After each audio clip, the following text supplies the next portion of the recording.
Hello, it's me, Seth slash Mistaken Potatoes, and this is the way. I'm here to welcome you to Non-Standard Action, episode 32, entitled Toil and Trouble, for no particular reason, I guarantee you. Um, with me as always, though silent for technical reasons that will be resolved shortly, is the half-orc hottie who's got a new body, Gur. It's me, Gur. Wow, good impersonation. Wow, spot on. Yeah, I don't think we need to get him on mic. Was it? I could go strong bad with it. So, but you guys know who Strong Bad is? Come on, don't leave me we know hanging here. Yes, absolutely. Did you Okay. know that we just had the 20th anniversary of Homestar Runner this Oh, week? Man, 20 years. 20 years of I- Homestar Runner. I definitely don't feel old now. Yeah, also, no, I was about to say, don't say that. No. I'm so old. I feel old when I call my computer my lappy or whatever. Nobody calls them lappies. She's frail. She's I call my small. MacBook my lappy. Her best friend. She casts magic missile at them all. It's Mouse. Yeah, I can do that now. It's pretty cool. Yeah? Yeah, it's pretty cool. He's big, he's a lizard, and he's part entropic wizard. It is Ninden. Hello. And the Riforian mystic that's got the quick fix, Kalen. Good morning. And the goopy boy, that is an envoy. What's his name? Well, I forget too. Oh. Malika. David Bowie. David Bowie. Coming here live, only from Non-Standard Action. From beyond the grave. Seems Jesus. legit. From beyond the Dave. No, it's Harold. We all know it's Harold. It's true. Oh, hey, Butt Stubble's here. Star Hey, nice to have you hidden in the sky. And Jet finally has his computer working. Wow. Important, translator's note. He said pooter, though. Well, you could say pooter, but in that, I'm pretty sure when you shorten computer to Puter, it's pewter. Right? Like I the suppose metal? So I felt Yeah, it was a salient point, seeing as Liz was just calling her laptop her lappy. So, different vernacular you are the best kind of correct. When you burn your pewter, do you get super strength? Anyone? Good. Anyone? Great Yes. reference. No, I That's get a it. deep cut. Look, my mom used to make pewter stuff when I was a wee child, so I get it. I understand. That was actually that was a lucrative business. You could actually make money doing that stuff. It's crazy. I don't think you get my reference, but let's just move on But from here. could you get stronger physically? That I don't know. Yeah. No, I don't. I don't get the reference then. It's a reference to Mistborn. Oh, then super no. Mega super ultra no.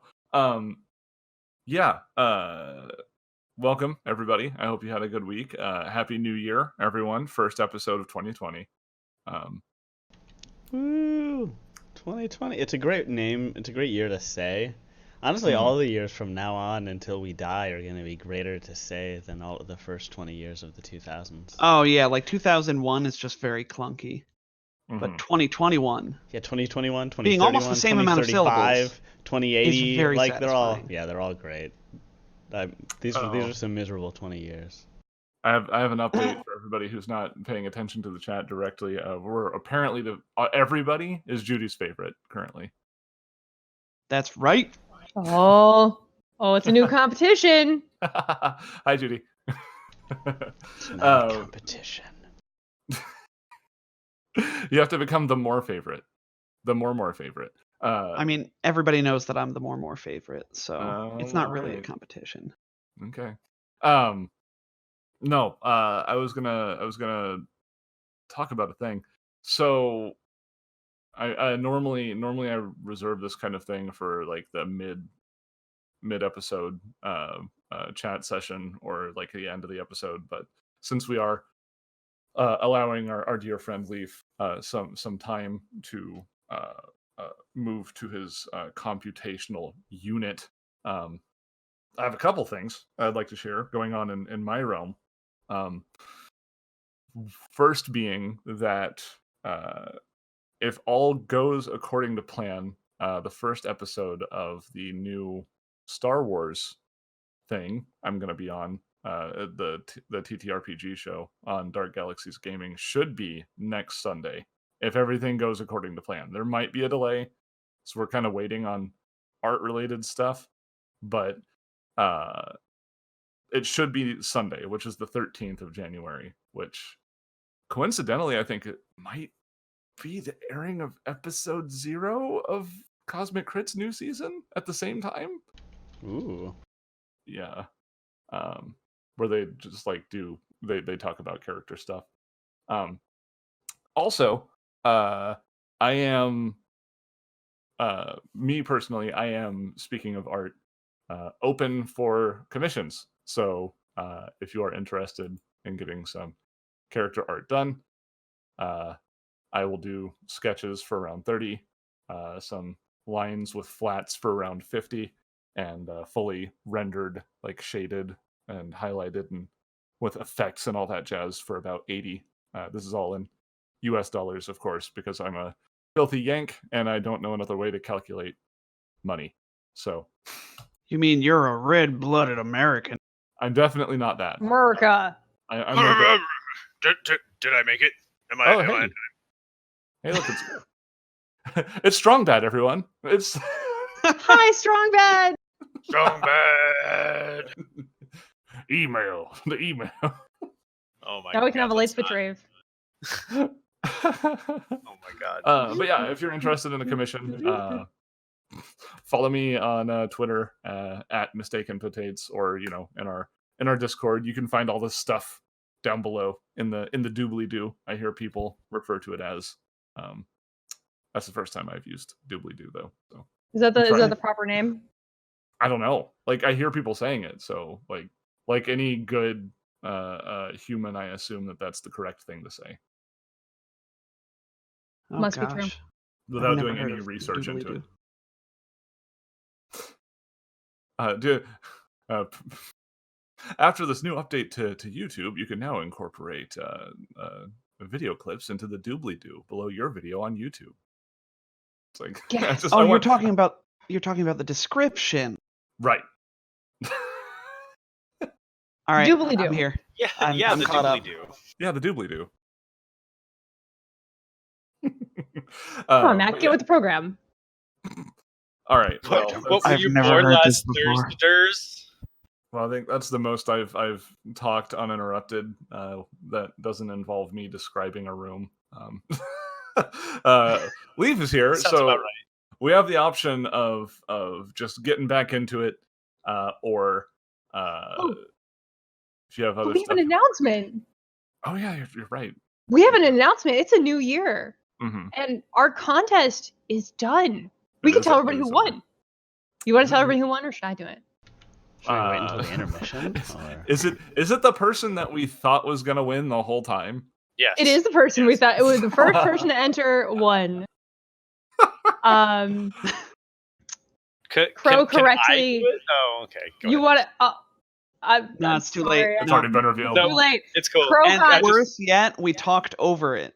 Yep. Crow Yep. got 3 out of 10. Nerds.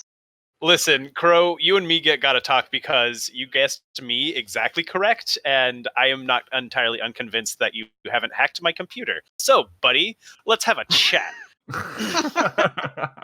For those of you who are not aware, Crow guessed that I was going to play a Goron biohacker, and that is in fact correct. I will be Goron biohacking. Just go on straight up and announce it to the world.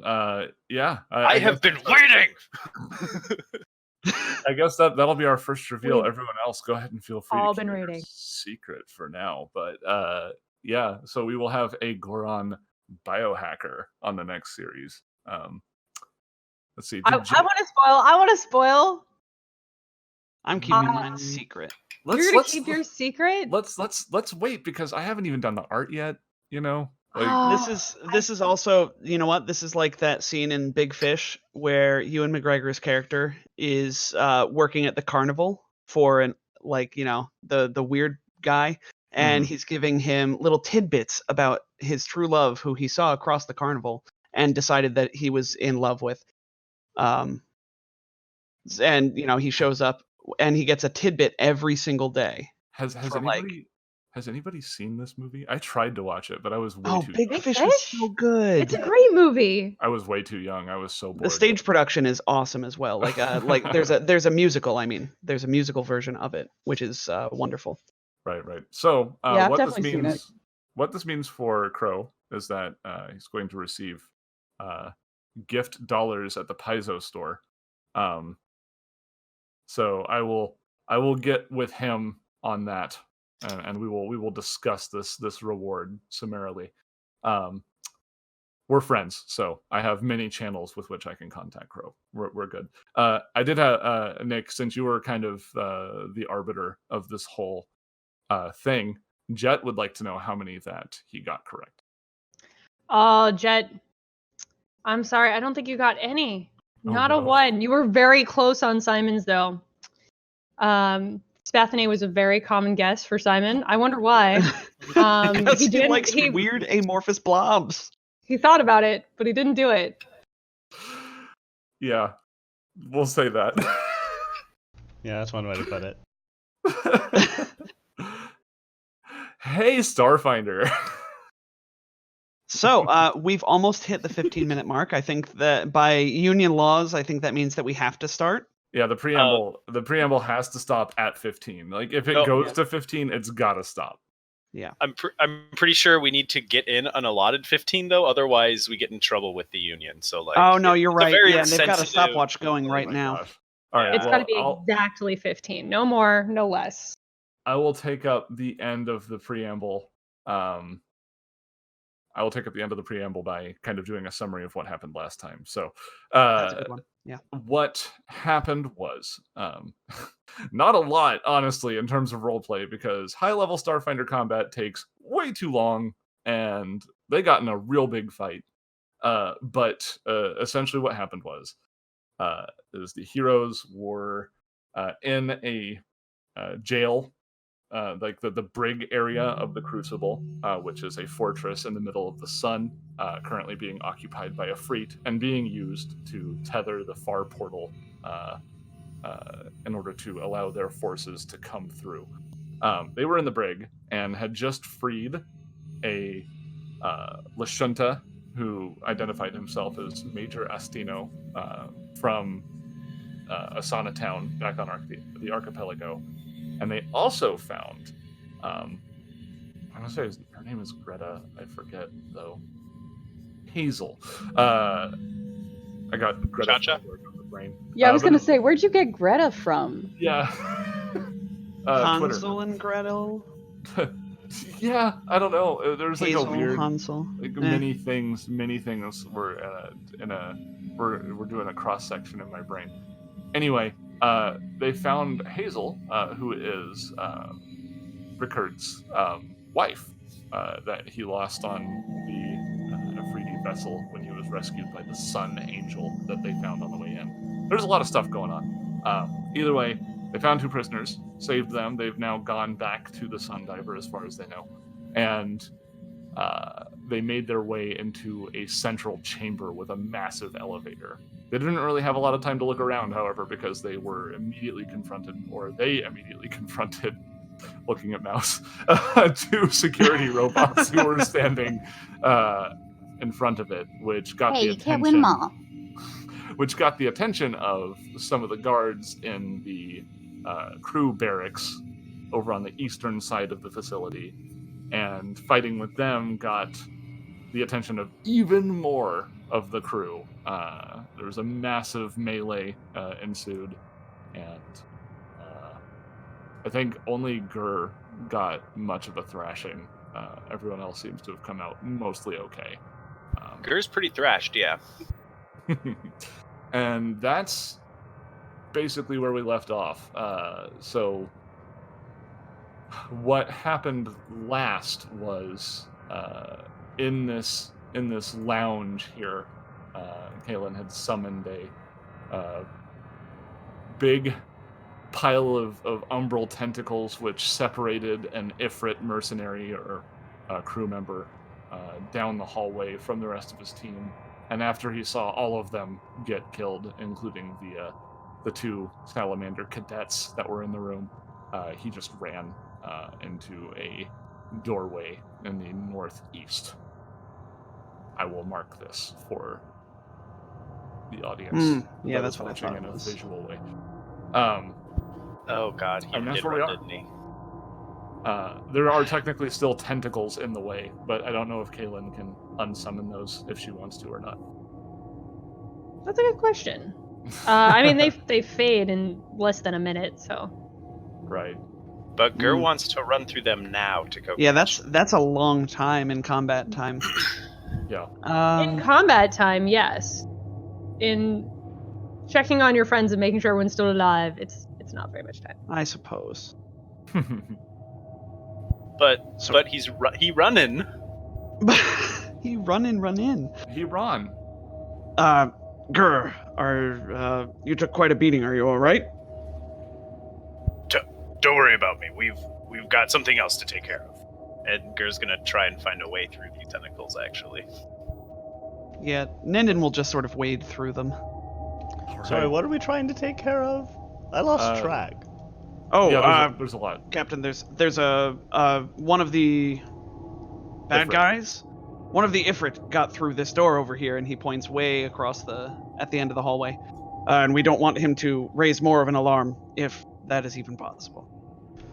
Yes, and as big a fan as I am of opening more doors, I feel like we just opened a lot of doors, and Gur could probably use a breather.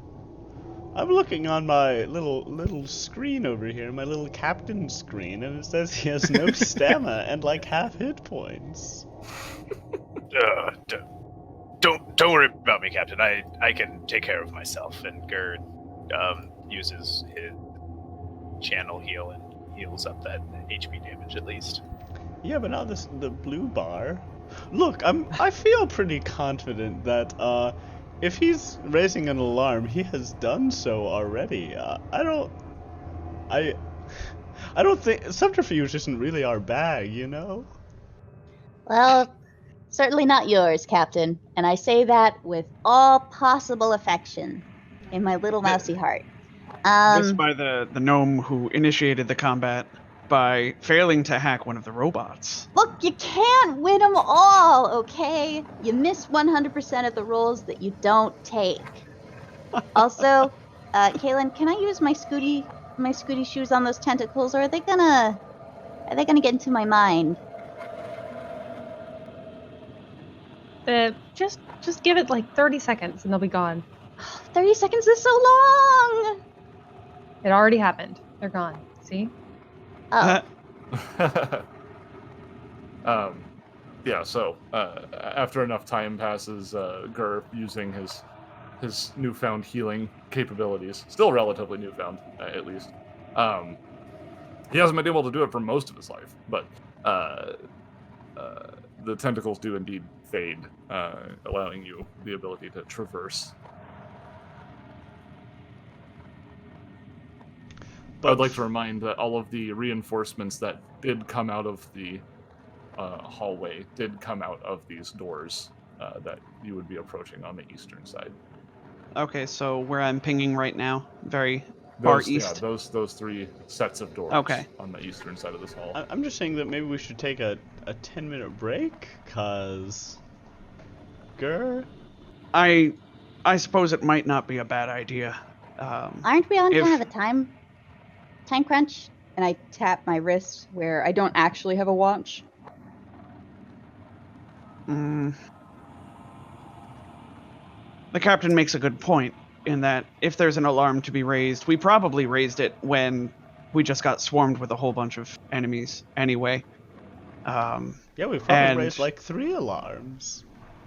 And we are on a time crunch, but we'll be on. It'll be hard for us to complete our mission if we die, because we didn't take a rest. Point. So, Gur, lie What do you- down what on do you this say, Gur? couch.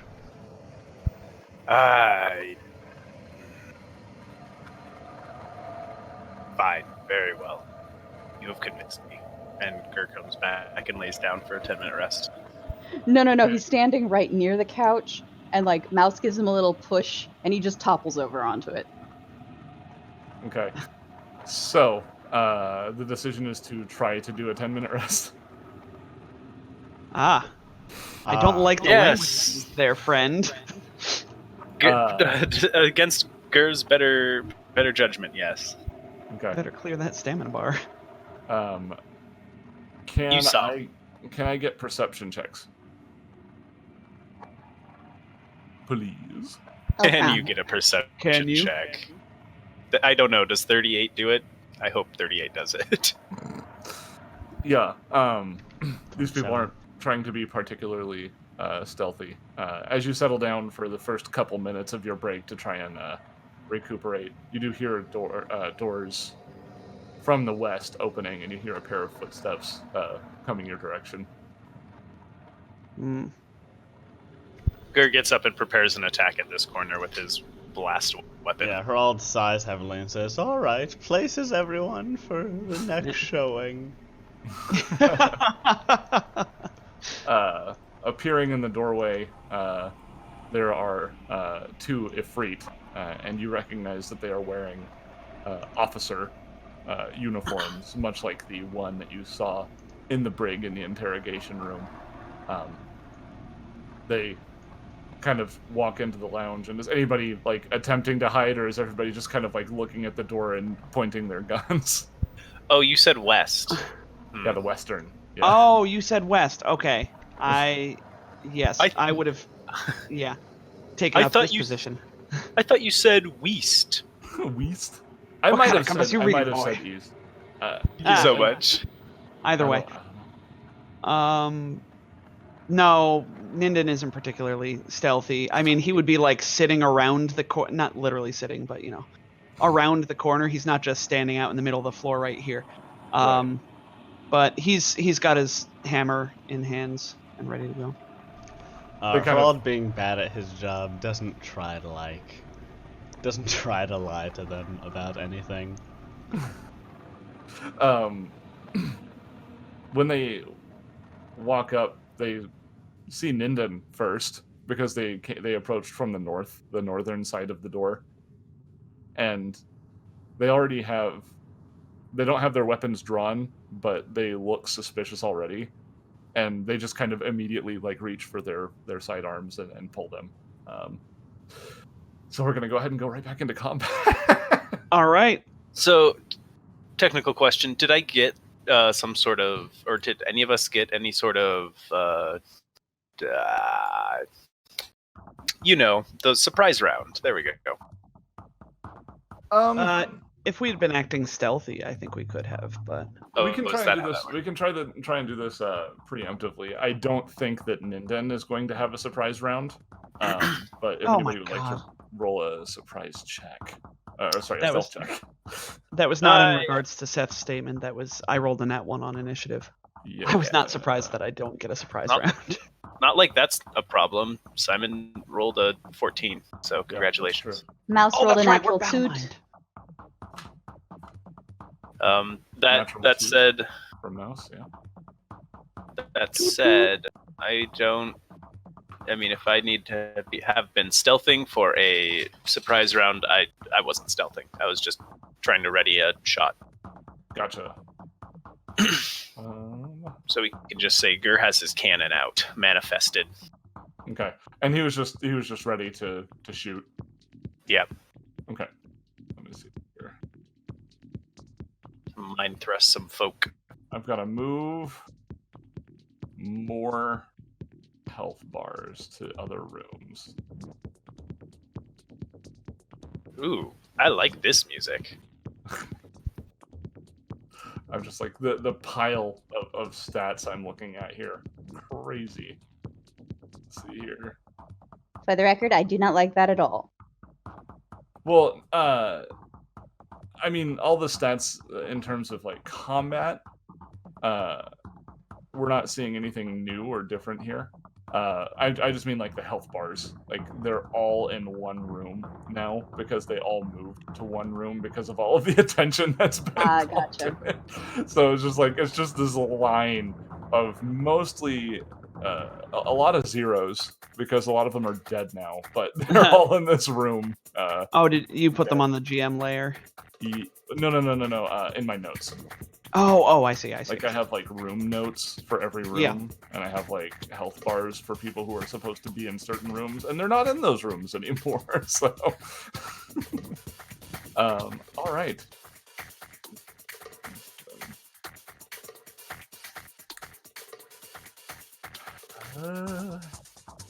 These people have names, but they don't have art, so they can't be that important, right? That's typically how that works.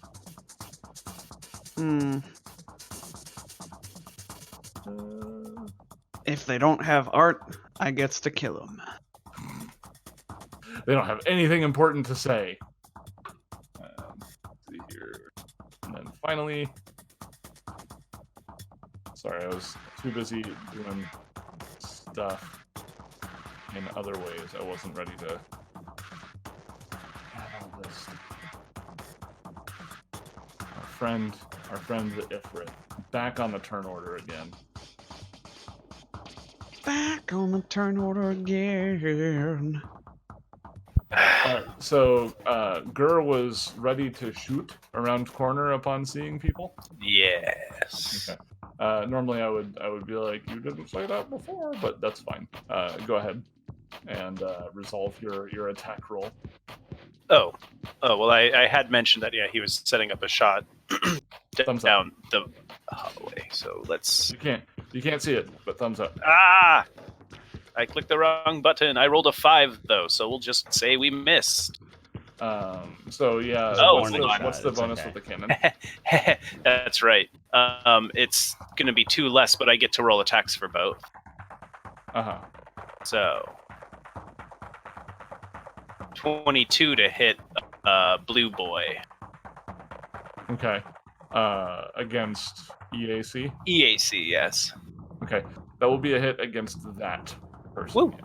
And since I rolled the wrong damage the first time there, we'll just go ahead and say that 18 was the damage it's supposed to be. Wait, so if you did 2 shots, shouldn't you have a -4 on that 22? Not 2 shots, it's a blast weapon. Yep. Yep. Yeah, and if he couldn't take 2 shots as a readied action either. Right, it's yeah. just a standard. Very interesting way that blast weapons circumvent a lot of attack things. Well, you will notice that cool. they have a stock -2 to their attacks. Yeah. But that's, and I'm not saying that blast weapons are stupid or overpowered or whatever, but that does let you make an attack on 4 people For sure. without a -4. Yeah. So that, I don't know what kind of weapon to use for this, what weapon thing to use. So I'll just go with this. That seems like a psychic wave. Yeah, that works. Seems psychic wave-y. Well, It's in the realm. We'll also accept just Wilhelm screams. No, no, that goof is dead. That goof is dead for good reason. I promise I won't do that again this episode. All right, so that'll bring us to the actual turn order, which brings us to Geralt. Geralt really positioned himself poorly for this fight, and really for this whole invasion. So he will. There's like a couch here, right? A couch here where I'm pinging. No, that is a television device, television-like device. That's okay. It's the same for my purposes. Geralt will skedaddle out from behind the wall where he can't see anyone, and then take a get 'em shot on which of these 2 guys seems higher ranked? You don't really know Afridi military stuff. As far as you can tell, it looks like they're wearing the same armor, and they have the same amount of janglies on their outfits. All right, I will shoot the one in the north then. Okay. That's a get him shot, so I will. Okay. Oh, non-killer attack. Yes, I have a button for this. Nice. So she is get him'd and probably shot with an Aurora arc rifle. Probably. Yes, that is absolutely a hit. So that is an electric. It's electric. Bum, bum, bum, ba-dum, ba-dum, bum, bum. No. Just nope. Yeah, Fine. that's a hit. 24. Okay. Which will bring us. What happened to the rule of yes and? I am a strictly no but kind of person. And then I'm like sort of crouching, mostly covered by this TV and aiming Gotcha. around it. Taking a partial cover from the television. You know, television's known for their sturdiness and their ability to withstand a severe amount of punishment. Look, man, every shooty game I've played has told me that all objects are good at blocking bullets. Let's see. I have a question. Yes. Just as a GM person who has a thing to do. As a full round attack, one can use two different weapons for that, right? Like a ranged weapon and then a melee weapon. Yeah, as long as they're both Yes. in your hands. And Yes. you have valid targets for both. Okay. Yes. Gotcha. So, this lieutenant, you see, is wielding a tactical magnetar rifle, which she drew. Actually, they both have this magnetar rifle, which might give you an idea of what kind of gear you're going to get at the end of this, because of the gear I provided for you before the session started today. So, she is going to take a shot with that at Minden. Let's see here. And that is going to be the maths in my head. 31 versus EAC. Versus EAC, you said. That hits. I'm pretty sure that's what the magnetar rifle targets. I No, thought it's it was piercing. it's just piercing, yeah. It's just piercing, so it's KAC. What is that? In that case, that's gonna be a big miss. Dang it. A big miss? A big miss. My KAC is 34. All right. What will happen is she will then move in and drop her rifle and try to hit with sword. Now, I think that's probably going to provoke an attack of opportunity. Right? Oh yeah. I haven't acted yet in this combat, so no, it doesn't. Ooh, cool. Not bad. This might let you know that she has nimble fusillade. Some sort of soldier shenanigans. And that will be a 33 versus KAC with her micro-serrated longsword. That is also going to miss, unfortunately. Well, it's a bad day for her. All right, it is Ninden's turn. Ninden towers over this Ifrit and looks down at her, grinning. And Ifrit. then... This is an Ifrit, not an... Ifrit, I'm sorry. Ifrit. The Ifrit is full-blood Jenny. Okay, cool. Ifrit is half-blood. Well, she's pretty cool. Doesn't mean she's not going to get squashed by my hammer. Ninden's going to take 2 attacks. We'll see about that. Yeah. It is cold. It's a nat 1 on the first attack, which is a bummer, but a 26 versus KAC for the second attack. Plus 2 with for get a him. Get him on it, so... Plus 2, so 28. Yep. Now I have to do all kinds of mumbo jumbo. So resistance is applied after multiplication in terms of weakness. Is that correct? Yes. Okay. So half of that is cold damage, of that 38 damage. So that brings us to So 9 extra damage from What? vulnerability. right. So we're looking at 47 before damage resistance is applied. Oh, Yes. okay. Math. How strange. Math is cool. What's strange? Oh, just the fact that they give you an enemy that has a vulnerability to a damage type, and then to make your life just a little more confusing, they give them a slight resistance to that same damage type. Well, that makes sense, right? It- They're yeah. trying to, from a tactical standpoint, they're trying to shore up Yeah. some of their weakness. All right, that will bring us to our pal, the Ifrit, emerges from the doorway that he disappeared into, and is going to take a shot at Kaylin because she's the one that he has the clearest shot at. Which- Rude. Yeah, I was gonna. I was waiting for the rude. I assumed the rude was coming. I don't think that's going to be a hit though, because that is a 23 versus EAC. No, and that is not enough. Nice. He misses with his wave modulator, which brings us to Gur. All right, yeah, we're gonna keep on these guys, and oh, geez, yeah, shoot, okay, gonna move, seeing a prime opportunity for flank. Just gonna move over here, and as he does, he puts away his cannon and manifests the chains, and then he's gonna take an attack against the lady. Okay. That's 27 before all of the bonuses are even applied for against EAC. Oh yeah. Get him. And I'm pretty sure 29. the +4 total from get 'em and Yes, Yeah. it is.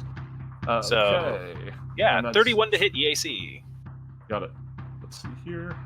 And I can't see the damage because my roll check won't go away. It's 29 points of 29 damage, cold. friend. So, let's see. Thank you.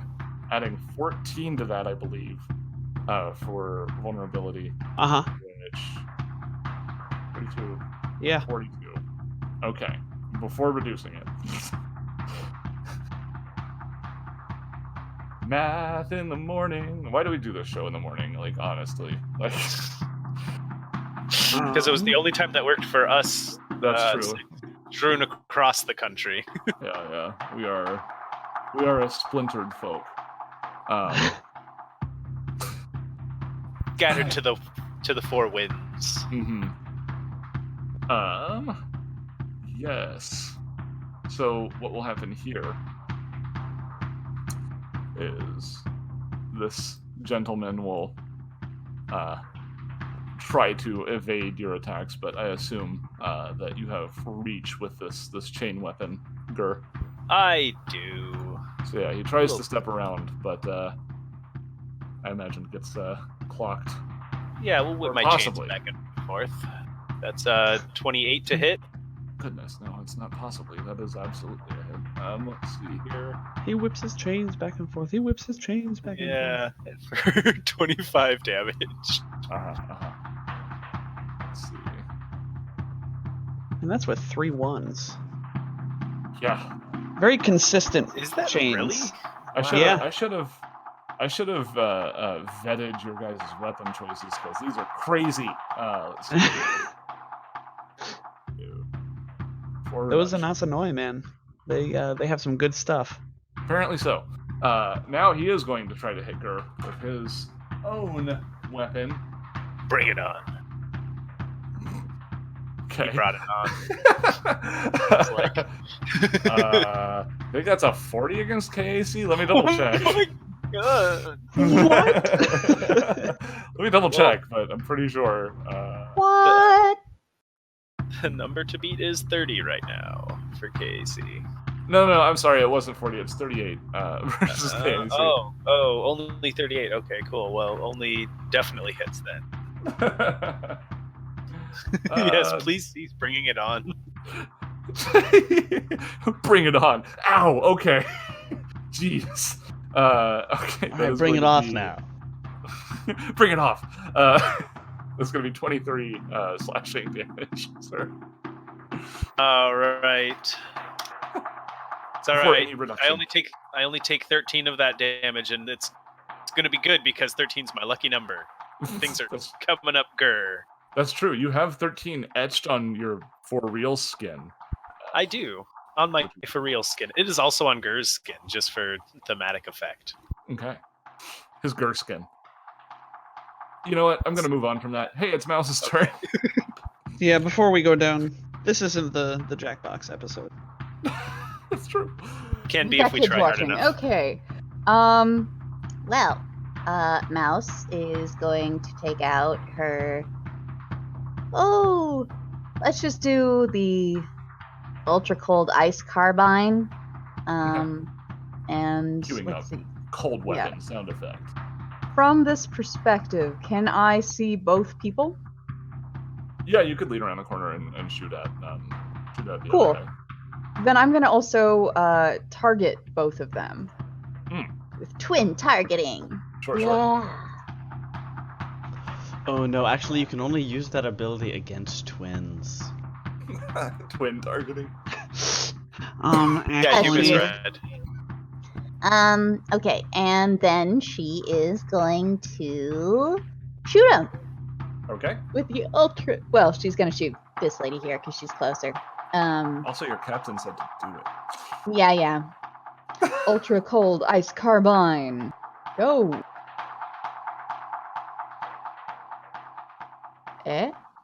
Oh, it's a 25. Roll Plus 20. 4 because I didn't. Sorry, plus get 'em, so that's 2 more. Yeah, no. Yes. You got it. So there's going to be 36 cold and piercing, which means that half of that is cold. So and- nine more, I think. Yeah. 9 more. Nice. So 40. Carry the 5. Carry the 2. Subtract the 13. Add the 74. That's 45 damage before reduction. Let's see here. Is she dead? Oh my god. Almost. Is Almost. he dead? Almost. Caleb. Mouse, you little monster. Almost, huh? Mhm. Well, we got this guy behind us. They have the rest under control, right? Right. They must. So let's see. That's 40 feet. That's exactly the right. I'm gonna shoot him. Holy Okay. minor disruption pistol, Batman. Yes. 25 to hit. 12. 12 Sonic. Oh, that's right. Yeah, the Ifrit do not have good armor. It was the salamanders, and you are not currently fighting any salamanders. Aha! Good for me. Yeah, not currently anyway. But yeah, that's a hit. 12 damage to the Ifrit. 12 sonic damage. And then Kaylin will back up to sort of be in here by Harald. Still facing this Ifrit, but getting her back to Ninden so that nothing can sneak up behind her. Sure. She jumps over the couch and takes cover behind the television. Oh man, battle Yeah. couple. That'll bring us back to Harald. Harald will take another shot at the Ifrit. How Okay. low does she Currently, see she is that? on the other side of the television, so you would need to move to get a good angle on her. I see. So who do I have a decent angle on right now? You I could figure I... lean around the television and see this Ifrit on the other side of Gur. Alright. Oh, but then I do have to deal with Gur's body. Mm-hmm. Gur! Your body! It's Stop too big. being so corporeal. I Yeah. apologize for being corporeal, Captain. Alright, well, I'll shoot it. I'll try to shoot it anyways. Starting with the get him on the... What is he? He's not an Ifrit. He's too blue. No, he is. He is? Some Ifrits Yeah. are blue and some are red? Look, I'm only given so much art. All right. I only have so much art. Fine. Aiming at that mysteriously blue Ifrit to the north, He's not blue.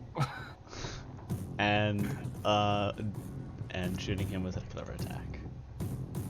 Okay. That's probably a successful feint, Yes. and probably a successful shoot. Okay. Yes, that is correct on both counts. So let's see. It's an electric gun. Boogie woogie woogie. Yes, Herald manages to tell the crew that they should be focusing on the one that is attacking Gur currently, which is probably not a bad idea, and actually manages to land a shot, dealing 21 damage. Yeah, Herald's getting good at this. Oh, but he'll add, but if you can finish off that Ifrit lady, who I can't see right now, that's also advisable. Is she dead? Have you killed that one yet, Ninden? She is going to try to hit Ninden. See if I can roll any better than I did before. Let's see here. I sure hope not. 34 versus KAC. I'm sorry, the number you needed is 35 now that I've had an action and got an entropy point for it. My goodness. Yep, and that second one is not that, so it goes back to Ninden. Okay. Ninden, Why are they giving me these little pansies to fight you? I don't know. She's probably on death's door. Ninden's gonna take a single swing and maybe join his friend up north. Okay. Uh, In Canada? yes. I'm in Manitoba now. Good day. That's a 28, 30 if get him is on them. That is enough to finish her off, so Ninden is Okay. able to dispatch her with a punch. Excellent. no, With a no, get him, but remember flanking. yes. Yeah, so it was a 30 regardless. And then Ninden is going to friend, that is as far as I can get. No, hold on. If I go this way. No, it's still gonna end up the same way, but I don't provoke the first way that I went, so I'll go that way. And I am now on the other side of this guy to the north. Okay, Not so you- quite flanking with Gur. So you moved in a way that you do not provoke an attack of opportunity? Yeah, so I was here. Uh-huh. And I can go here. Does that make sense? Yeah, it does. Okay. Okay, cool. Yeah, I'd done that way the first time, but then I was trying to see if there was a way I could provoke, but then get flanking, and there was not. Right. All right.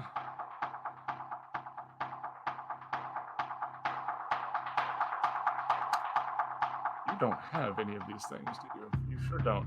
Okay. This Ifrit is going to move in.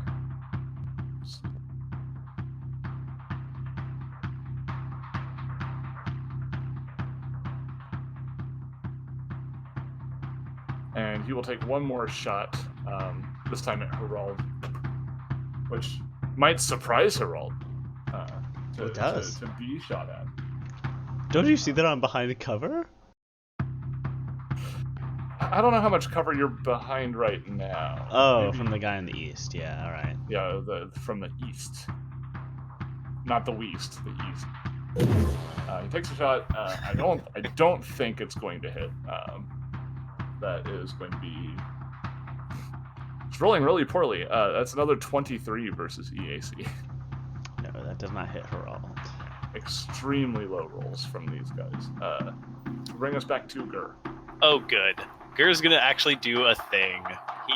He notices this guy advancing on his friends in the back line, and he does not like that at all. So he's gonna go ahead and. Oh right, I put it in attack. Oh. Charge! Turns around He's and gonna charge away. yes, Okay. Oh. he. I think technically, so correct me if I'm wrong, Simon, but I think that the Ifrit that you used clever attack on, that's like actual flat-footed, or is it flat-footed versus attacks? Only versus attacks. Okay, so he would get an attack of opportunity against Gur as he did this, right? Yeah, Harald would long not as he advise has against some- this, but Ger's uncontrollable, so... Yes, Gur. Gur has mobility though. Yes, Gur does have mobility, so you know what? Ability. Mo, deal with it. It doesn't. I don't get it. I don't know what it is about Gur. Like these dice just hate Gur, because that's an 18 on the die. Oh boy.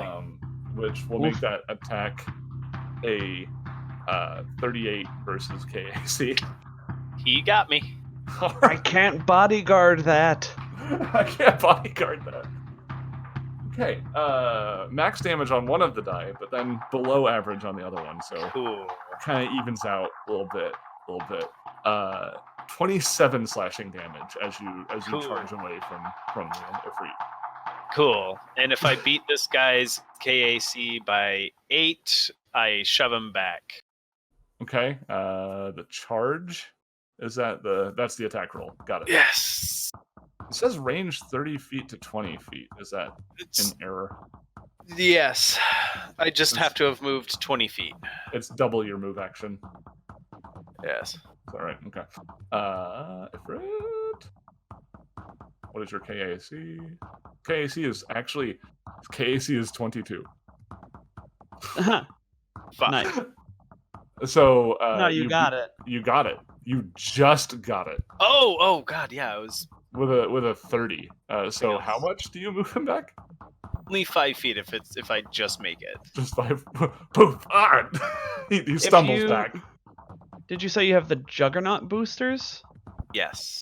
That gives you an extra 10 feet if you moved before your... Or it's an extra 5 feet. I've been looking at the But it Juggernaut says boosters. Dreadnought boosters.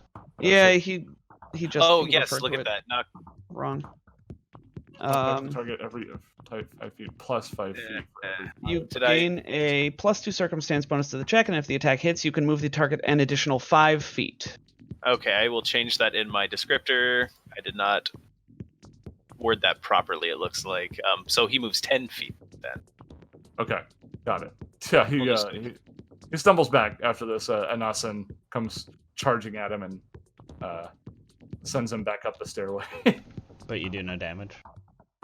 No damage. Interesting Gets him to choice. move away.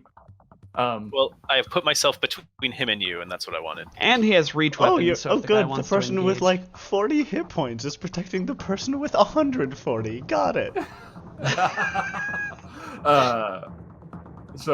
Yes, it looks like the Ifrit in the doorway has a new combatant to deal with. The whole Look, you min-max and little. New challenger. min-maxing. You're referring to Minden, right? Yes. No. More like What? more like nin-maxing. Am I right? Hey. I was gonna say more like Minden Max. Okay, look, I didn't think that one all the way through. I lost the plot halfway through that one. Okay, seeing how difficult Minden has been to hit, he's going to take a single attack, which is going to be a 36 versus KAC. Ah, you got me. Finally. Ding, ding, ding. Let's see. That doesn't mean that a whole lot of damage is going to happen, though. We are looking at Doopadoo. We're looking at Doopadoo. We're looking at the description. Yeah, the doobly-doo. Check out the description of the video to see how much damage is done. No, we are 19 slashing damage before you reduce almost all of it, Yeah. Thank you. which will bring us to Mouse. All right. Mouse is gonna just sort of Rambo it and full attack this guy. Mhm. Yeah. With her ultra cold ice carbine. Okay. And It's ultra cold. Ultra cold. Ice cold. Burr. that's a 30 to hit. Who are you shooting at? At the blue guy. Oh, yeah. So it's a 30 to hit and a 20 to hit, fortunately. I'm not seeing either of these showing up. Yes, I am waiting for roll. Yeah, 20. actually, it says here my connection to the server has been interrupted. Oh, mine too. Oh dear. Exciting. Is roll 20 down? Well, it showed up on my thing, where I got 30 for the first shot, 20 for the second. Mm-hmm. That was 20 And- after your targeting bonus, right? Yes, with my targeting bonus. But that is against the get 'em AC and the flat-footed AC. So, let's see here. I believe that's going to be a hit anyway. Woohoo! So it is 39 for the first one, Uh-huh. and 37 for the second one. Okay. Let me see here. And that's cold and piercing for both of these. Yep. I'm sorry. Trying to make all this stuff really hard on me. Alright, let's see here. So it's gonna be Are 9 you- extra damage, and then 8 extra damage, I think. So like 45 and 48 separately before reduction. Sure. Yes. Ugh. If you're asking for my excellent math skills, I'm not. I don't have any. Right. Which is We've why already I'm not. determined that you're bad at arithmetic, Simon, Hey, there we go. There's the rolls. by your own admission. Yep. All right. How's the ammo in this thing doing? Like, how much charge does it take to shoot this thing? It is 2 charges per usage. She's Wow, currently that's- at 24. That's crazy. Yeah, I Goodness. know. Yeah. What It is was a this good find. gun? Again, I should have vetted these choices before I let I you think just these are all just pick like these up. standard level This is- 13, 14 Yeah, this is weapons. level 12, level 13 weapons. Yeah. Yeah, It's balanced by the fact that you have to target KAC. sure. is- Hey man, armory. Caleb, it's your turn. All right. Gerd looks like he's going after this this one I was shooting at. So Kalen will turn to the one that's flat-footed over there. Is that flat-footed? Yes. And it has coordinated shot and a whole bunch of garbage on it. So That's kind of what I thought, you know, based on the number of little icons on it, and try to fish for crits on that one. Okay. So this has 15 and then a 17 plus relative bonus. Coordinated shot is plus we're gonna- 1. We're gonna look at the 17 here because the 15 doesn't have a chance. Okay. But 17 plus 2 for get 'em. Flat-footed EAC. plus Plus one. Plus 1 for coordinated coordinated shot. So that's a 20 versus flat-footed EAC. EAC is 22 normally, so I think that's Ha just ha a ha. hit. Ha ha. It's just a hit for 9 sonic damage. Take that, Batty. And that kills him. Yes! Jesus. Woo! Kill steal. Hey, I just came over here. She said it, I didn't. This AP is not giving me very threatening enemies to work with. That's okay. I don't think this is Hey. supposed to be a hard fight, so. Yeah, these are just the goons that are showing up. Kind of. Herald.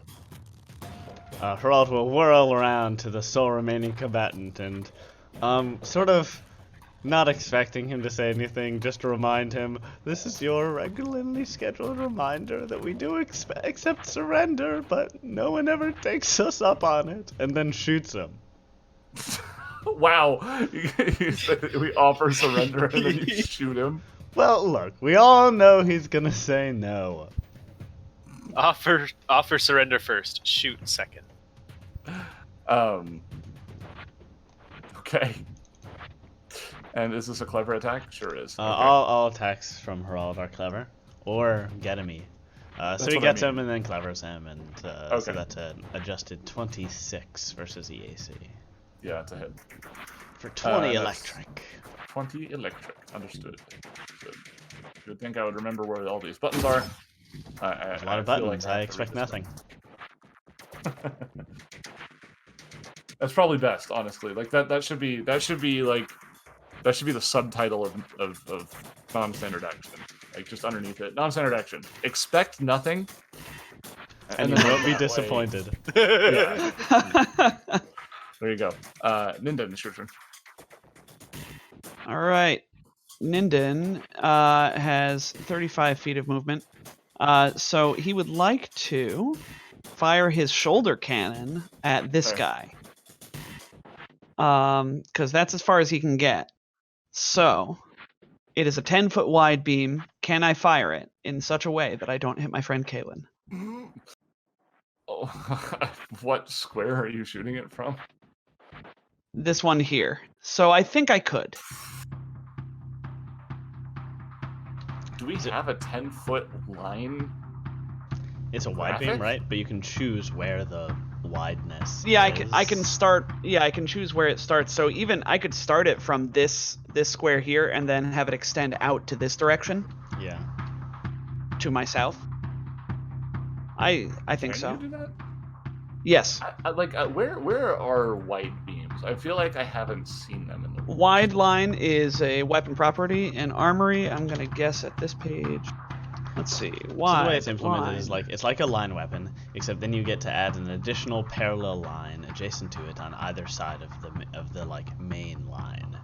Do they have graphics for it? No. definitely not. When determining the squares that are in the path of a line, note which squares that line would normally pass through, and extend the area to one side of the line, your choice, so that the line is 2 squares wide. Yeah, so So- just take a line and then duplicate it to either the left or right. This is made more weird by the fact that I am a large token right now, so I technically have like 2 squares I can start the line from, and then choose which side it extends to. I don't think that's true. But So I understand you have melee reach, but that doesn't give you like line starting reach. no, but I mean physically from my token, That's not what he meant. Oh, from the far corner. Yeah. yes. So you can like do it from here or whatever. Yeah. It's real Starfinder time. Although I guess Indeed. so I guess the corner thing is used for line of sight, but for making lines you go from the center of the hex, right? But again, I That's have what 2 I'm- centers that I can start. I know. Well, you have one like main one, and then you add another one to the left and right. So your main line is this, which doesn't touch Yeah. Caitlin, and then you have a And second then- line, which is parallel to it, that Yeah. does this basically. Yeah, like this. I think I'm okay. Like, I think I've got a clear shot without hitting Kaylin. If you will allow me this. Well, that's what I'm trying to find line graphics here, and I finally have them. Okay. I finally have the line. I finally have them. Finally. Let's see here. Yeah, they do originate from a corner. So Interesting. yes. Looking from the graphic, they originate from a corner. And let me see. Should still be pretty easy, right? Assuming he can pick I his think so. southeast corner. Yeah. I think you can just barely get him, because the way it would work is the line would look something like this.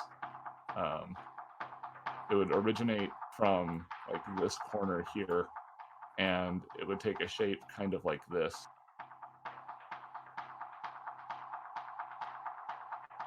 Based on what the book says, is the only way I can see that goes on that path. So I think you can get him in just the edge of that canvas. Okay. Yes. Then I do this thing. Okay.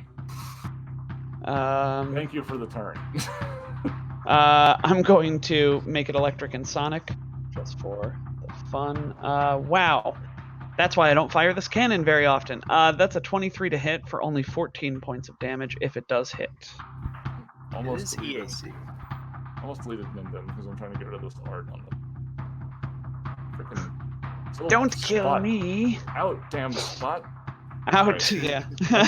I get that reference. Okay, so that's 23 versus EAC. Let me see here. I think it's a hit. That damage sucks though. Let's see here. It really does. I should have just taken my stupid star knife. It's actually a 25. Oh yeah, because get him versus not flat. Flat-footed. Oh, it is good. And flat-footed, you're right. Yeah. Okay. So that's easily a hit. Yep. Okay. Well, take 14 points of electric and sonic damage for all that. Yeah, Sorry, it was, listeners. that was worth it. 20. Let's see here. 14. Okay, there we go. Got it. Hey, be nice to Ninden. I'll bring us back to the Ifrit. He's got his gun out still, and he's gonna take a couple shots at Gur, who's in his face. Let's see here. Okay. Well, Gur, it's your turn. I don't need to announce out loud what I just rolled. No, Twice. tell us your shame. Oh, it's okay. You're gonna actually 5-foot shift up and with the chain this guy. Okay. Cha! Oh god, that's a 32 to hit for 25 damage. Mm-hmm. And that's all cold. It's all cold, baby. Okay. He does actually have, if you can believe it, Corona on. Oh, a Which- Solarian. He is a Solarian. So now Corona does the effect where it does damage to melee attackers. Is that only adjacent, or is that anybody who hits him with a melee attack? Depends on the language of the power. I will look it up for you real quick. Question. I will do the calculatrons though. Let's see, 25. So it's going to bring it to 37 cold damage, I believe, before reducing it by 10. Holy cow. Guys keep doing it. Alright. He barely lives, but I don't know if Gur takes terrifying... He does. It takes He does. 2d6 fire damage for attacking with a melee weapon. 2 fire damage. Take that. Oh no, 0 damage. I know. Hey, Mouse, it's your turn. Okay, well, This man is all about ones in his final hour. yeah, well, Oh. let's see. Mouse is gonna. Can I scamper through Ninden's space?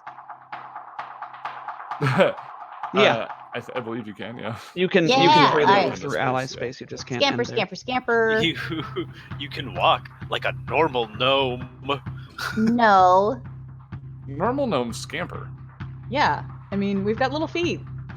They have a Like- scamper speed. I feel like Hisoki I'm sorry. I imagine scampers being on all fours. Oh, no. No, okay, you're right. I think Hisoki scamper. I think gnomes either gallivant, maybe they prance. Perhaps we creeps. I imagine they Trace. shuffle sometimes, but that's not quite appropriate for battle. No. Also, I walk upright, like God intended, and I Which shoot him in God? the face. Doesn't Garl- matter. Garl Glittergold? All of them. For maybe Garl you're Glitter left- Gold hates shuffling. Every it. day I am not shuffling. He's got a deck of cards that's still ordered ace through king. Wow. Oh my lord. Well, Uh, All right. Yeah, that's absolutely going to be a hit. And that will Yeah, finish him for off. 25 damage. Yeah, he's dead. Woo! Kill shot. right. Alright, I've revised our game plan, Harald says, reloading. I don't think we're gonna lie down on that couch. Yes, I agree. Shall we continue on then? Yes, but there's so many doors. I'm paralyzed with choices. All right, ready, Captain? You're going to go to this door over here to the north, and I'm going to stand on the northeast one. Let's open them together. Ready? All right, 3, 1, Two, 2, 1. and Herald opens it on Oh. 1. What a jerk. And Ninden opens his door as well. Okay. Oh no, they were 2 different rooms. Yeah. Oh no! So Harold opens his At door. least there aren't bad guys on both sides. I do see a bad guy or 2 on my side. So I did say we should just open all the doors and fight all the bad guys at once, but nobody listened to me. So as Harold opens his door just a little bit before Ninden opens his, you see a hallway that is much like the hallway that you entered from the hangar. It is largely black metal walls, iron composites, and what have you. Very clearly just a space that is meant to take you to another space.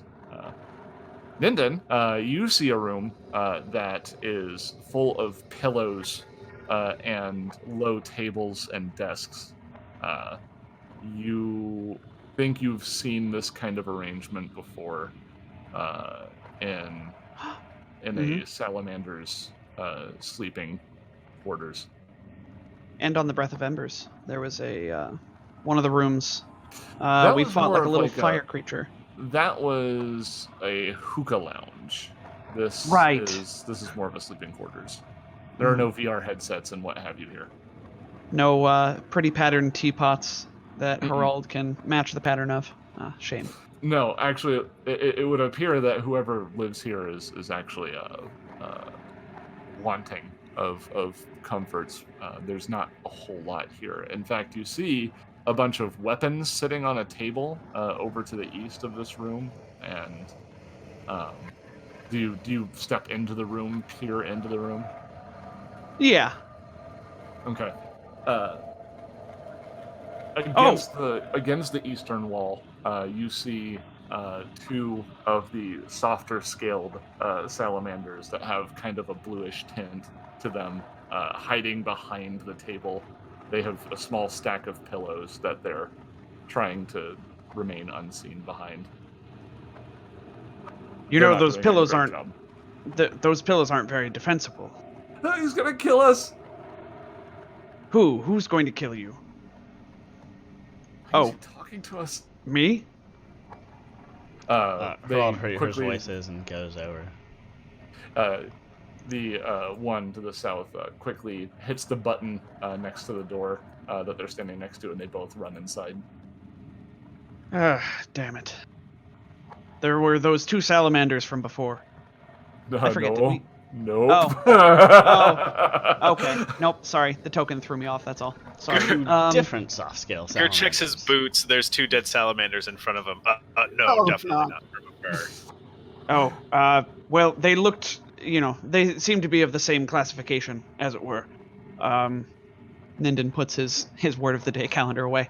Well, let's go have There's a weapons few on the words. table. They went through here. But I'm more interested in these weapons. Captain, I guess you can go do the talk. A lot of these weapons are... Excuse me, gentlemen? You can see from a very, very quick glance that these weapons are standard troop weapons. None of them are special. What you see next to them is cleaning gear. So you believe that the salamanders that you just saw were probably tasked with cleaning these weapons for the other soldiers. Okay. Until a fight broke out, and now they're running for their lives. They got the short end of the stick. They're attempting to open the door on the eastern side of this bathroom, which Herald has just found. And they don't appear to have the clearance to leave through this side of the bathroom. Oh, gosh. So they kind of turn around and press against the wall. Hi, Herald waves.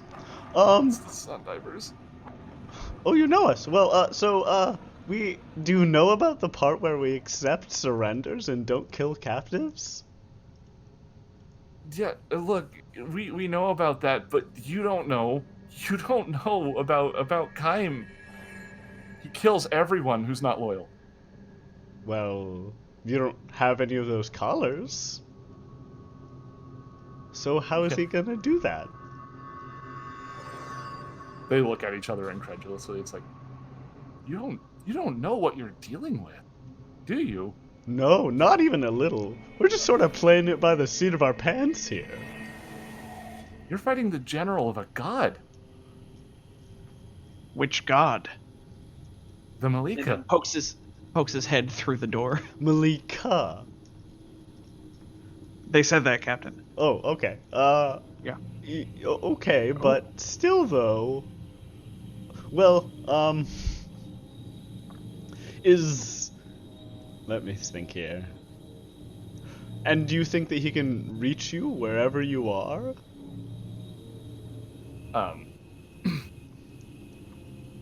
One of these two salamanders is clearly much more afraid of you than the other is, and now that he's cornered, the one that appears to have just a smidge more courage in him, kind of rubs his thumb against his snout, and he goes, "The only reason you're still alive right now is that you haven't inconvenienced him enough to get involved personally." Okay, but we are sort of on his space station, and we did sort of.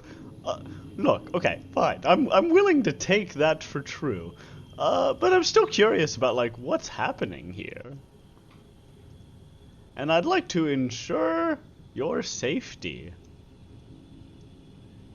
So that you can tell us. He crosses his arms and he goes, "The Malika is just going to assume her rightful dominion of your son, because it belongs to her now."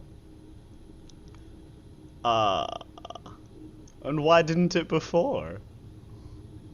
Because she hadn't taken it yet. And what did she need in order to take it? The Farseer portal? Like, he gestures upwards. He says, Did you see the fleet on your way in?" Yeah, it was pretty nice. "What do you think your archipelago can do about that?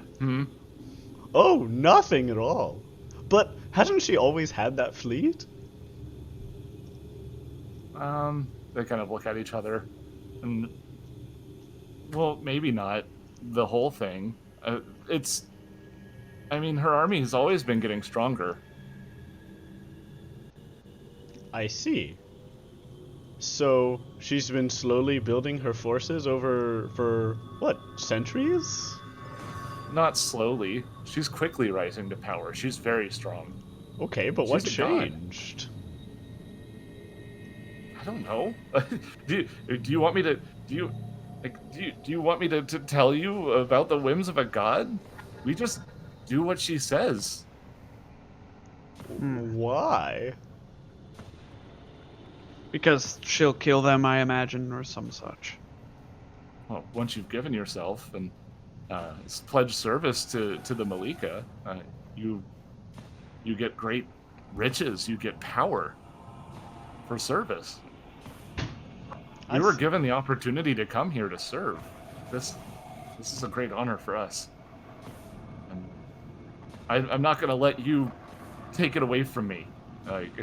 And the braver one kind of clenches, balls up his fists and looks like he's about ready to try and fight. Oh gosh! But it's very clear that this is not something he has ever done before. So listen, All right. you are not equipped to fight all five of us right now. So it seems we're at a bit of an impasse. I don't know. Maybe Ninden wants to make an intimidation check or something like that to stop him from fighting, because sure, it's clear that this is just going to be a pointless fight. Oh man, Mouse will assist. She has ranks in Intimidate. Excellent. That's only a 22. Is Mouse participating? What does Mouse not have ranks in? Disguise. Diplomacy. So I'm gonna have to ask you, Liz, the player, how does Mouse assist, because she has been completely uninvolved in this so far. She peers through Ninden's giant armored legs and, bristles with her gun and just grrr. You don't want to mess with us. Herald is trying to play good cop here Mm-hmm.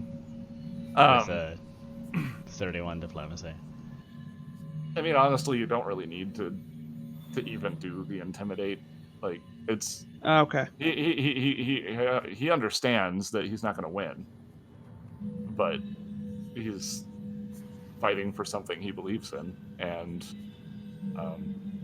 he's kind of literally backed into a corner at this point. Yeah, look, but you're not in a corner. You can walk away from this. Sure, we'll try to bring you down, or we're trying to bring your organization down, but you can have a good life outside of it. And maybe we'll lose. And if you want, we can, beat you up so that when we lose, no one blames you for helping us. It's a win-win for you. Shut up! He just tells you to shut up and try to. He doesn't want to bargain anymore. Like he's through hearing your stuff. I see. Well, Mouse, I don't suppose we could lock them in this bathroom here. Oh, totally. I mean, I can totally, just disable this door. Well, Captain, why don't you just step out of there before Mouse locks you in? All right. Have a good life. And do you want me to do an engineering check to disable the door? Yes, you can do an engineering check to seal up the door. Awesome, and I have a bonus because I've got those special tools. I love it. This is great. Well, at least they won't have to go to the bathroom. That's a 41 before any bonus. Yeah. Goodness gracious. You feel like that you've hecked up the door. Good Yeah, enough, I've nudged that. I've wedged it really shut tight. Mm-hmm. You don't believe that they're going to be able to get through there. And previously established, they don't really have the means to go through the other door either. So. Mm-hmm. Yeah, I think if you're going to be locked in one room for 8 hours, the bathroom's the best one. That's probably an It's probably one of the smellier ones. Okay, but if you're locked in there for 3 days, the kitchen's better. Uh-huh. Yeah, probably. It's all a matter of timing. Yeah. Yep. Given a lot of thought to this particular topic. Absolutely. All right. So, that was. I guess it's good that we didn't have to kill them. They don't seem like they're high up. Anyway, they're not much of a threat if they can't get out of the bathroom. Yes. Something about the Malika. They think it's a real entity. And seems like this they general are. is working for her. Hmm. What did you find down your door, Captain? A hallway. He kicks Oh. a stone. So many possibilities for a hallway. There's a stone for some reason. You want to It's try a these special two down kicking here? stone, just for when you're bashful. It's kind of interesting that it exists on a ship where so many of them are just slithery snake people who don't have legs, but Every lounge has a kicking rock. Actually, so does everybody gather back into the lounge? Sure. Sure. Yeah, sure. Okay.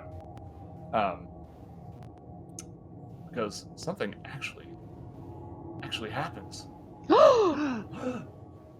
Gasp. Simultaneously, everyone, upon entering the lounge, you can feel it seems like the air shifts. And it's almost as if you're in a haze of some variety. And you see vaguely, as though they're in the room with you, but not quite, large heads. Let me see. Did I do a handout? There's so many handouts. I did not do a handout. Cool. But I will work theater on of the mind. No, I can do it real quick. It's not that difficult. Get out that sniffing tool. No. I mean, I did the art. I just didn't do the. I didn't do the actual like the journal entry. But now I have. Boom! I can operate quickly.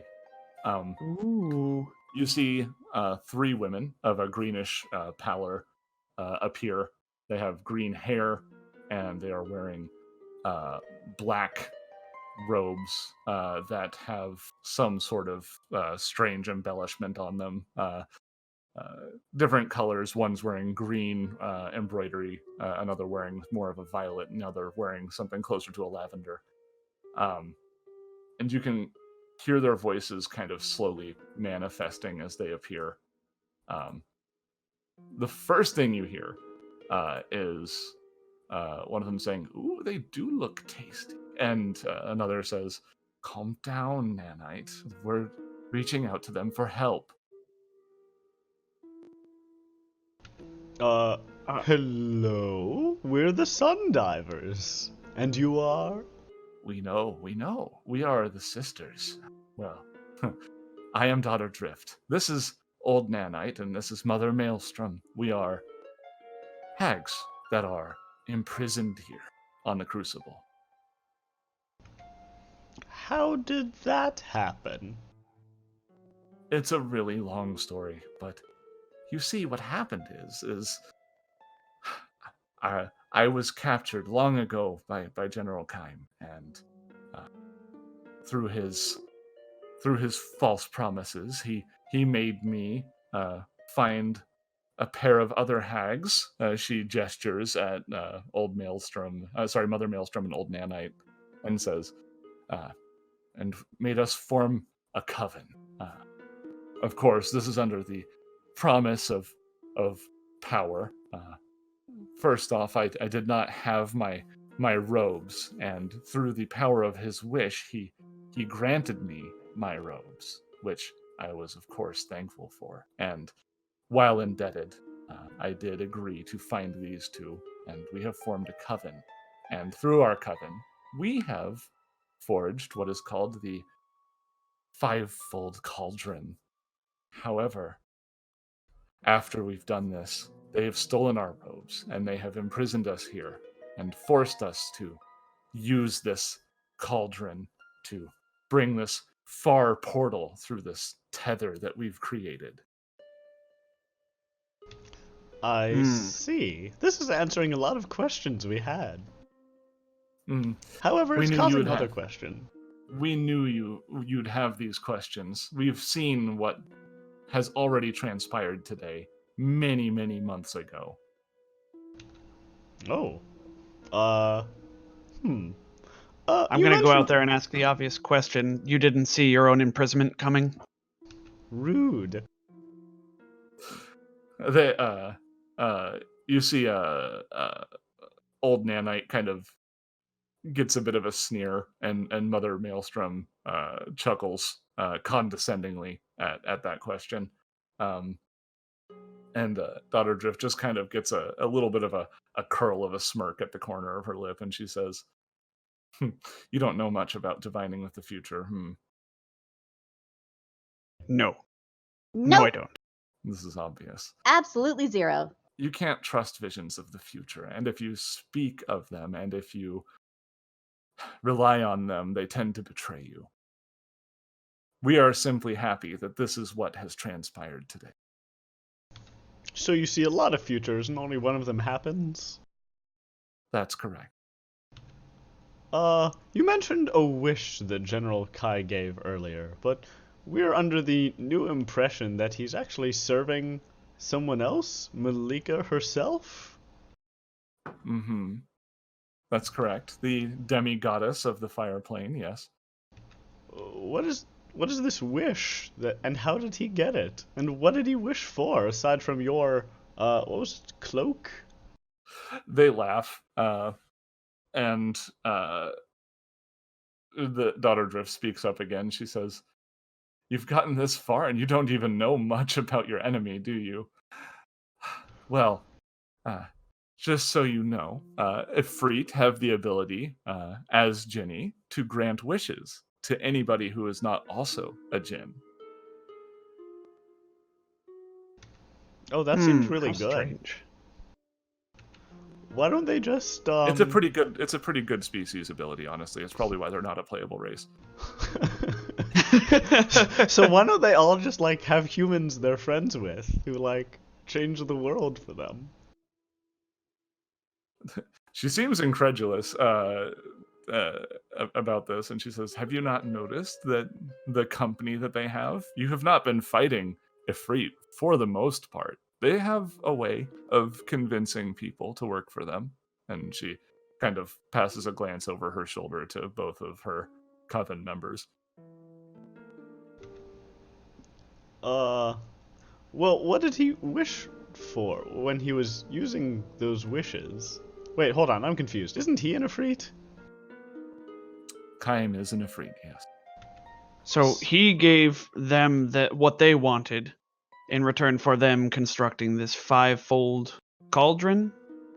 Well, yes, and the cauldron itself, as well as our robes, well, my robes specifically, require the power in the equivalence of a wish in order to be formed. Oh, I get it. You wished for it from him, but Mhm. secretly he wanted you to wish for that. It's like a whole Correct. manipulation thing. Sounds like you're finally catching on, Harald. Oh, thank you. Okay.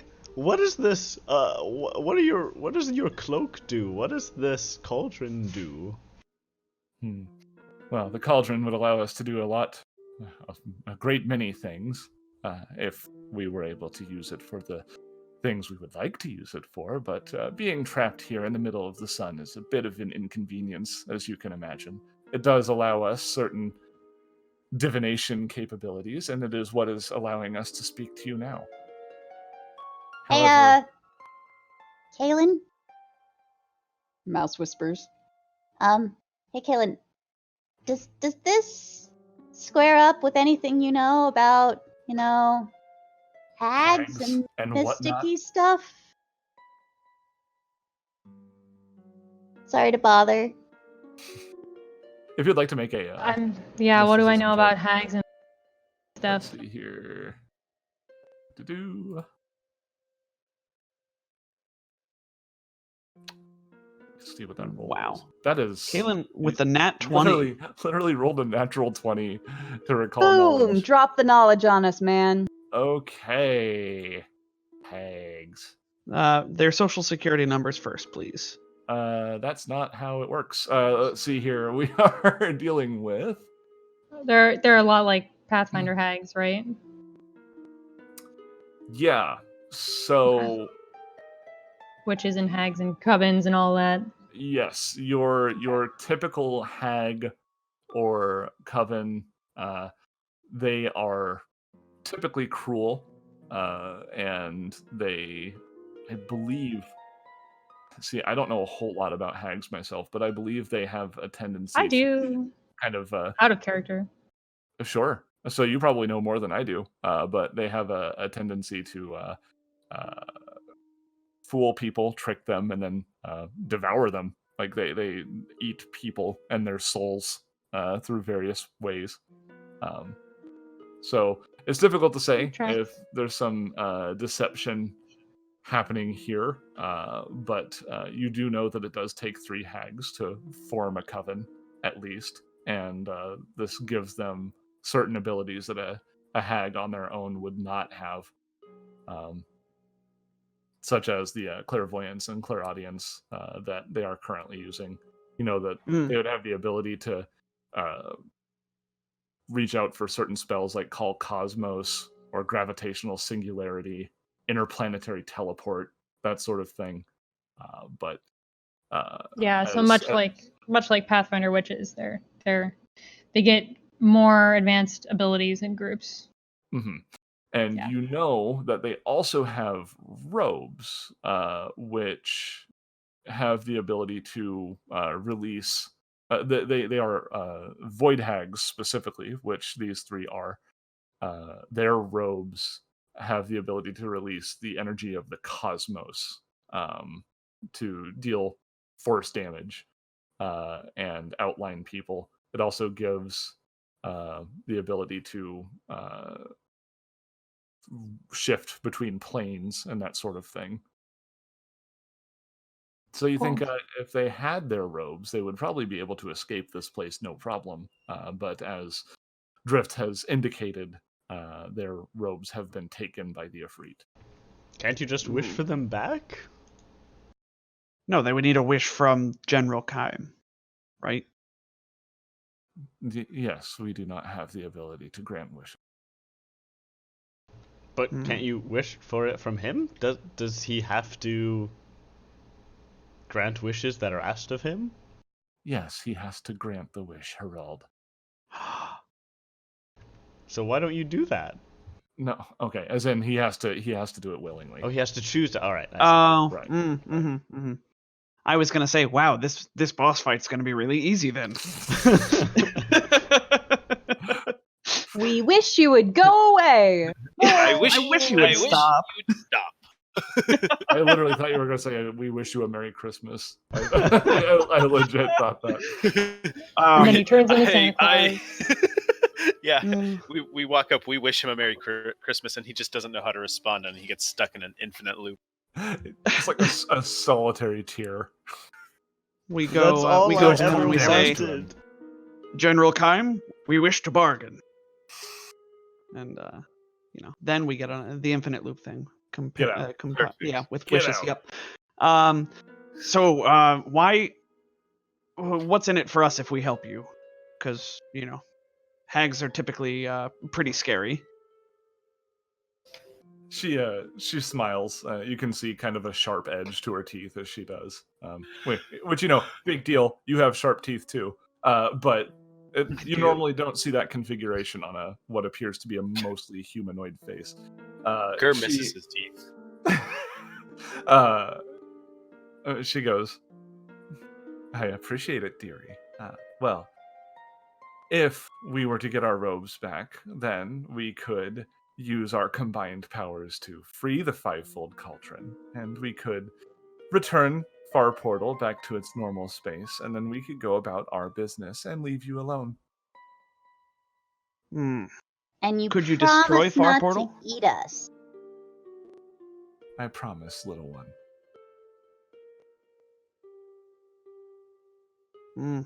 Kaylin rolls a sense motive. Yeah, me too. It seems like a thing to do. Mm-hmm. Yeah. It's a 25. Mm-hmm. Oof. You get the impression that she's hiding something, but the thing that is being hidden is not malicious. It seems like there's some lie by omission stuff going on. Yeah, it's like it's not going to be as easy as they claim to get their robes back or something. Right. But it doesn't seem like their intent is to hurt you directly. Can you tell us something about the station or the layout of the troops stationed on it? Well, you've taken care of most of the riffraff, but we can tell you that our robes are being held by 3 of the higher ups around the station. On the northern end, in the control room, you will find one set of robes on Commissioner. Now, this is where I have to do a lot of jumping around here. Let's see, Commissar, not Commissioner. Looking up this info again. Commissar Taraka has them in the control room to the northern end. To the northwest in the forge, you will find that Chief Zamun has another robe, and perhaps most importantly, another set of robes is being worn by Commander Demir up on the upper tether, which is on the upper end of the elevator. Why would anyone want to wear your nasty old robes? I mean, no offense.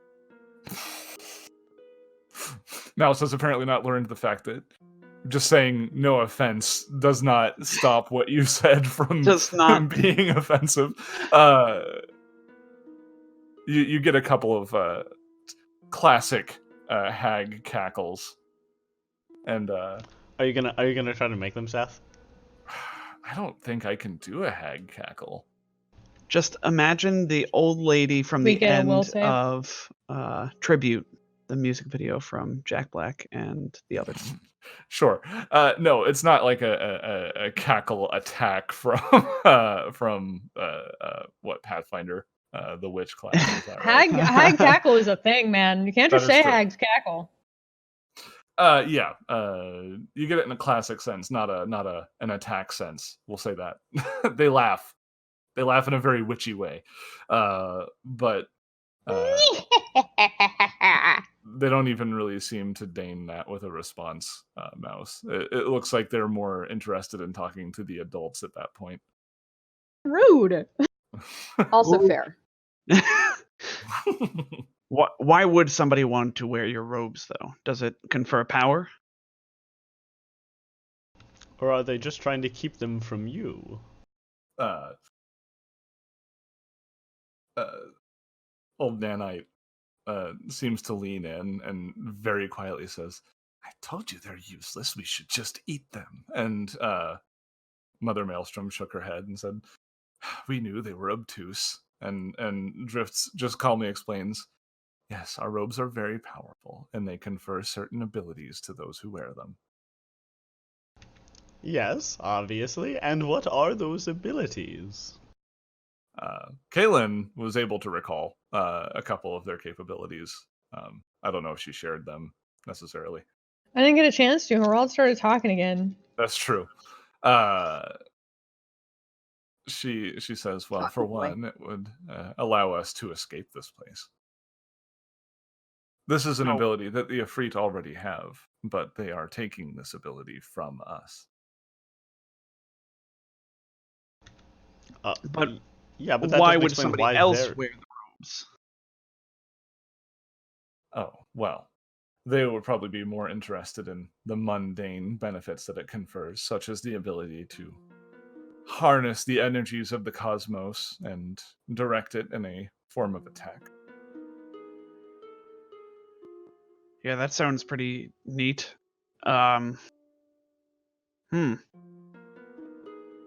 Ninden says over the mental link, do we think that we could just take these robes and use them to get this cauldron thing and move the far portal, or do we need their expertise?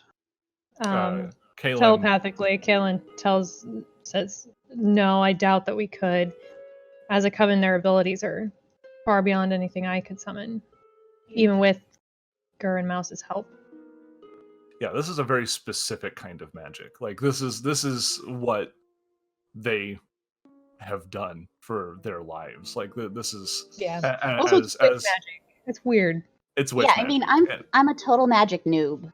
Right, and Kaylin does mystic magic. Ninden does vanguard magic. I mean, also Gur does mystic magic as well. But they do hag magic. This is hag magic. The robes don't just give you the ability to do this stuff. It empowers them to do their magic.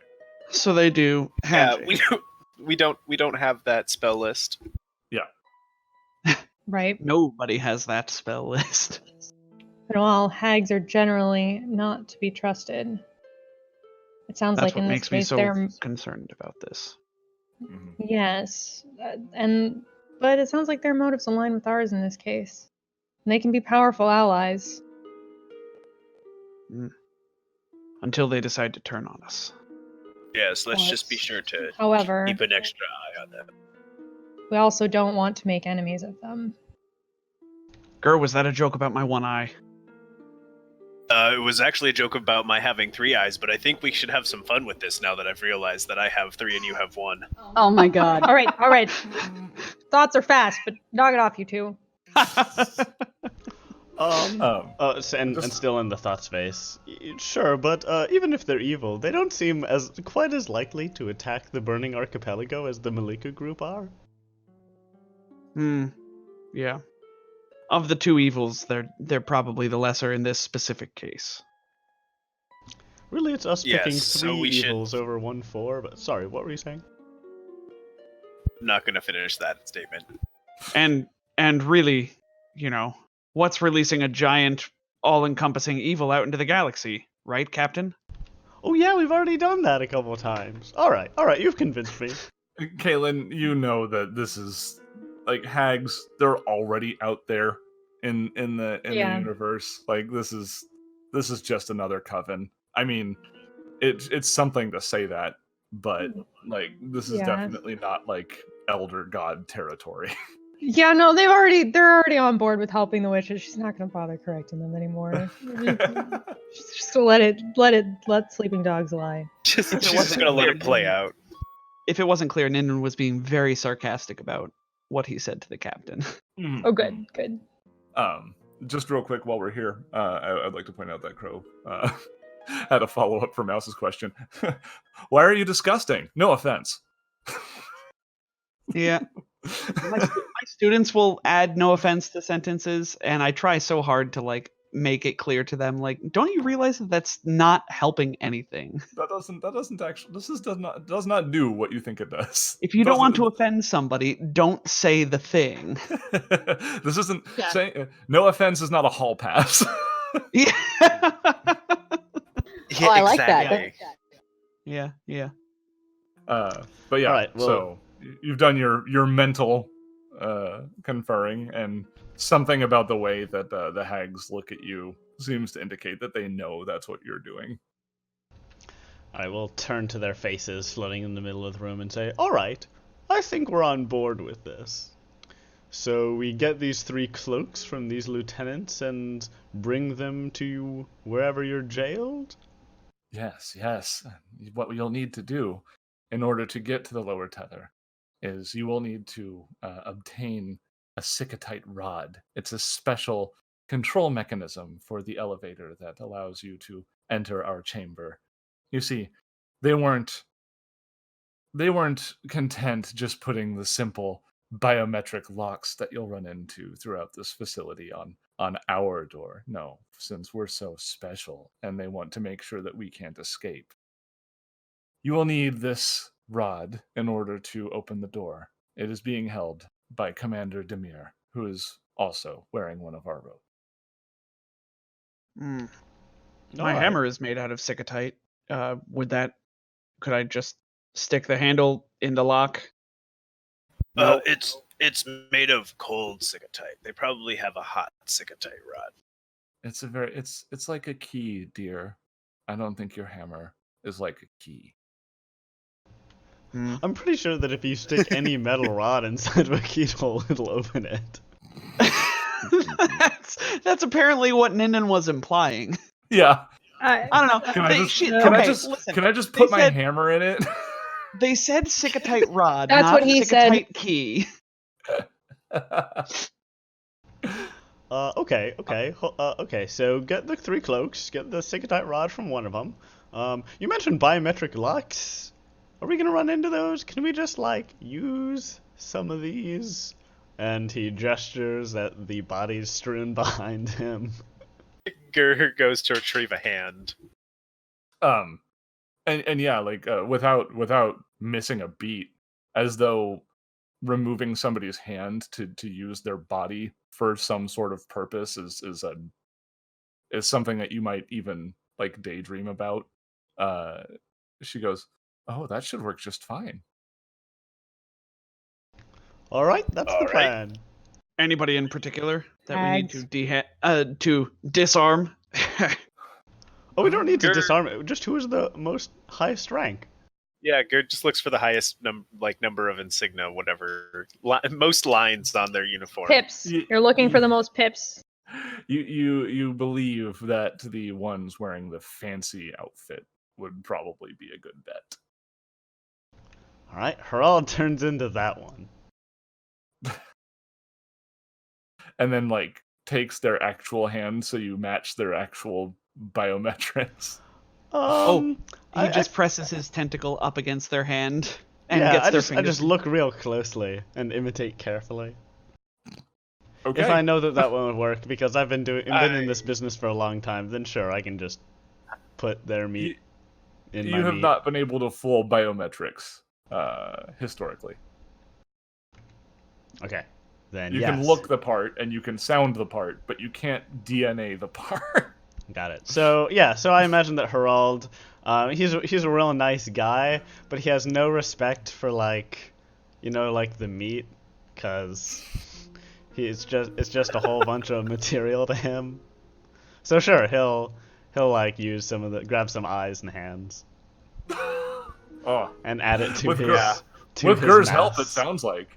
Oh boy. Yeah, Gur's not going to help him with the eyes. He's on his own with that. Gur like looks over at what he's doing and just gets a really disgusted look on his face. How can we tell?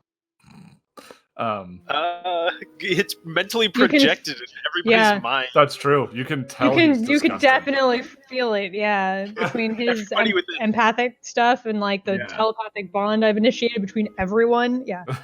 You feel everything Gur feels. Yeah, pretty much. Over a long distance. Are we even individuals at this point? Like our consciousnesses have been mingling for so long now. Yeah. Hive We're a hive mind. mind. We'll just let Yeah. Harald play everybody. Yeah, we are. hive Surprise. mind. Surprise! This is the origin of the swarm. Haha. We No, are the villains for next cosmic. Yes. Oh God. But no. Upon understanding that you've agreed to help the hags in exchange for their services of releasing the planar tethers and allowing the far portal to go back to the place from whence it came, they thank you and say that they expect to see you soon. Sure thing. If we need to ask you a question, should we just like ask it to thin air, or? We will do our best to be present of what's happening. Yes. All right. And which way is the closest robe haver? Oh, that would be to the north. On it. Mm. And Harald strides bravely into the north hallway. Okay. On it like a bonnet. Ninden right behind him. Okay. Looking at the time, because we would be entering a whole new room situation, and we would be going into one of those things where I would just be talking for a little bit. I think this would probably be a good time to take a break. What do you guys think? Woo! Good plan. Sure. Okay. Looking at the time, if we take a 15-minute break, I believe that would put us at about 9 minutes after the hour. Is that correct? Yes. Okay. So we will go ahead and take a break, find the bathroom in real life, and we will come back at about 9 minutes after the hour to have further adventures in the crucible, helping out some space witches for real. So space witch. Is that a sandwich in space? I don't know. Could be. Who knows? But yes, we will return. So don't go anywhere.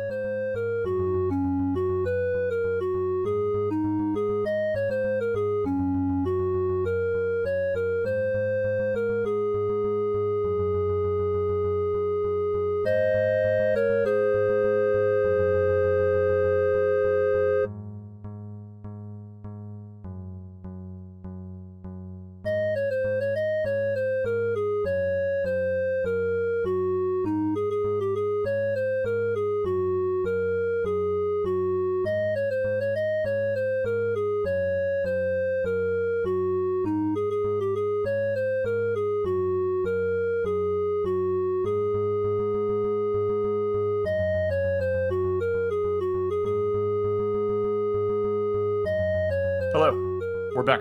Thank you for sticking around and waiting for us to rematerialize like 3 floating void hag heads inside your room, whatever listening space that you are currently taking in this broadcast from. And Yeah, And if perhaps you- it's a and if- boat. And if you didn't stick around, then you can't hear me say, "How dare you?" I like to think if somebody's listening to this in their car, like the 3 void hag heads show up like in the various passenger seats, and they all start like bobbing their head to some sort of music, kind of like the Roxbury guys, Night at the Roxbury guys, Saturday Night Live. Hey, we already talked about Homestar Runner, so like let's just talk about a bunch of old stuff. Let's just keep talking about old stuff. Animorphs. Animorphs were brought up in chat recently. Animorphs are pretty old.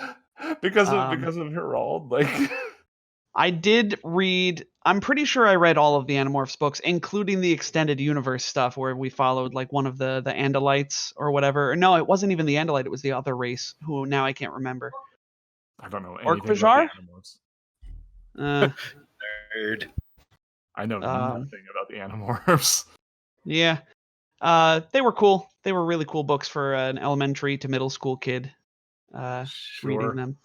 Like, I mean, I was the target age, but like, I just looked at those covers and I was like, woof. That was enough to get me to not want to read it. I was like, that is just weird and gross. No, thank you. It was weird. Ooh, it looks like that. Oh no. I really liked Pork Bajar. There it Hank is. the Cow Dog as a kid. That was The a great Cow Dog? series. Yeah, it's like a cowboy except a dog. What? It's like a cowboy except he was a dog. I don't know how thought much for clearer I a can moment get. you were referencing like Cat Dog, the Nickelodeon cartoon. Cat Oh, dog.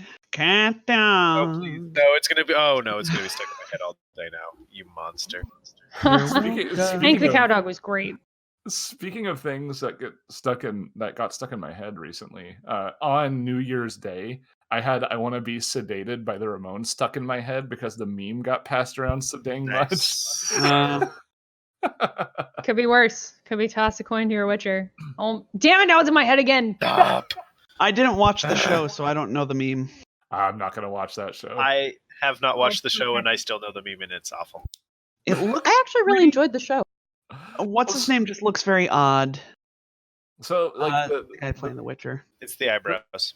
the big deal for me with The Witcher is like on paper it sounds like something I should be interested in, but I would say that the amount of hetero sex that happens in that usually ends up overpowering the amount of like, witch slaying. So it's like for me not super interesting. I'm okay Was there missing that out much on of that in the one. show?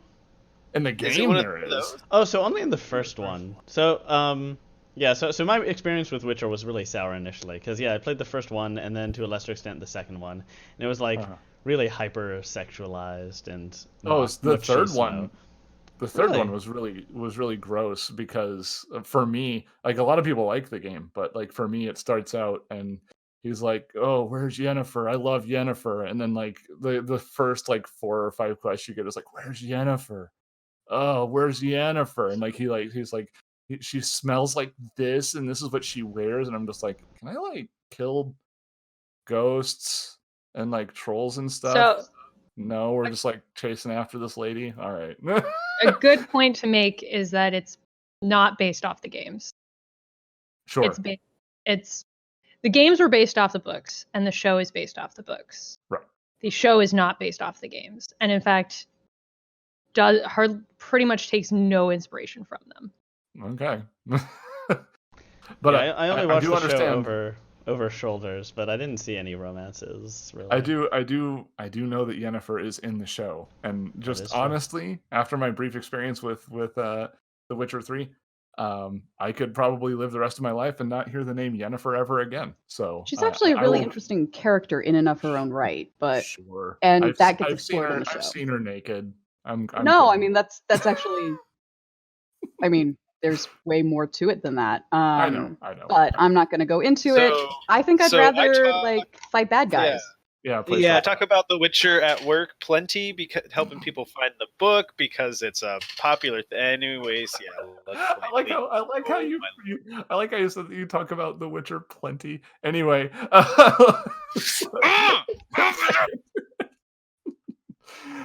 so the Sundiver crew, as we left off, had just agreed to help some hags get their robes back.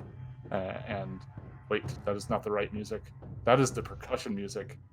That's kind of like the opposite of talking about The Witcher, where hot witches take off their clothes.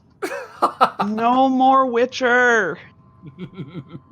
But yes, they agreed to help some hags recover their robes, which have been stolen and are being currently worn, according to them, by various Efreet of higher rank throughout this facility. And in exchange for this, they will move the far portal through the use of their magical device, the fivefold cauldron, which will make it more difficult for the fleet to enter the prime material plane to attack the archipelago. So it sounds like, short of blowing everything up, which how would you even manage to do something like that in this situation?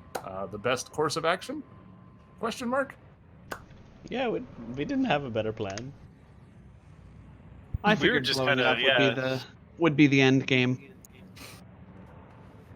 We were just kind of grasping at straws, like, we're here, let's walk Push all the around, I buttons guess. Well, until let's what we explore want until- happens. Yes, until an option presents itself, and it has. Until the plot arrives. Hello, plot. Yes, so exiting from the crew lounge to the north, which was indicated as being the direction of one of said robes. You enter a hallway that splits in several directions, just using your sense of object permanence and spatial orientation. You believe that the fork here, if you were to turn immediately to your left, would lead you into the large central chamber with the elevator. The second left would lead you into a room that you have not seen before, which is oriented more to the northern side of the crucible. And to the northeast is a large door leading into yet another room. Let me see if this room is labeled, because I know some of these rooms are labeled, but I don't know if all of them. But what are people's inclinations so far? I feel good about this Big northern door. Big door looked good. Oh, but I like Big door central look northern. good. Meager, talk like caveman. You But I like the the orc out central of the orc northern body, one. but you Which can't take the orc brain out of the. Well, never mind. I kind of lost the plot on that one. But It's we're all right, looking we for got the away north from you in the middle there. room. And this looks like a Um, north room over here. Yeah, Gur, I think this is more easterly. It's They more, said- it's more northerly if you were considering where we were located before. But this might be a smaller room over here, meaning we might be able to clear it.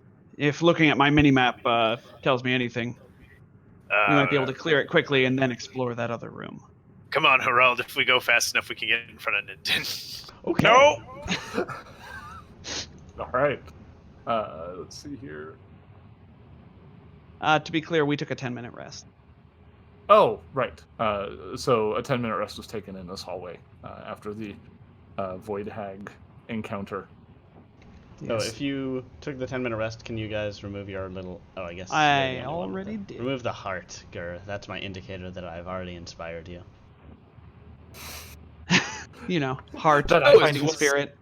That I've inspired you. Oh, and then did Kaylin cast Battle Mind Link on us again? Yes. Cool. Thanks, Mom. So, Thank you. as you open this door to the west, you enter a open cross-shaped area. The ceiling is clear, allowing light in from the fiery sky. The walls are decorated with metallic posters that show free artisans, pilots, and soldiers in heroic poses or symbols of industry and strength. It's very jingoist in here. Each poster is emblazoned with a short slogan that they have, and they have a unified artistic style. There are curving couches, tables that look like mahogany with brass fittings, hookahs, VR headsets. They're all abundant in this room, giving the impression of pure opulence. Whoever occupies the space is definitely well taken care of. Looking across this finely carpeted floor of this room, you see on the western wall is a bar with a clear cabinet containing various jars and bottles, whereas the eastern wall is fitted with a tri-vid display with a couch nearby. In a niche stands a statue of black obsidian, veined in red, depicting an imperious, horned woman in fine robes. Ooh, was that the same kind of statue all the way back in book 1, then? There was an obsidian statue. Yes. Cool. Correct. Neat. Good Call memory. back. Wow. Thanks. Ouch. I only rolled a 5 on my perception check to search this room. Only got me a 25. All right. Right. Soldier Mystic. Showing off. I got a 20. Listen, y'all are lucky I'm not... Oh, anyways. I am continuously baffled by it. And I think going forward, if I run any other games, for me, the soldier is going to have perception as a class skill, because why wouldn't they? Well, Like- there like- are some soldiers with that class skill added The- in As the of Com. As of the- com, as of yeah. com. The But- hunter gets perception but- and a free ranking at each level, which is pretty cool. But like a soldier has to be perceptive. That's like I know. that's the cornerstone know. of being a soldier.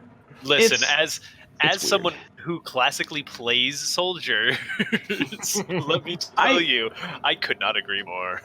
I think it is easy enough to get perception as a class skill through That's the other theme thing, though. or Shrug. 1 feat, which you get a bunch of. I don't know.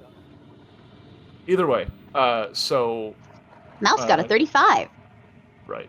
I don't think that a perception check is required in here, but good rolls, everybody. You Thank see, this statue, it does indeed depict the Malika. So you kind of have an idea of what she might actually look like. You don't know how embellished this is.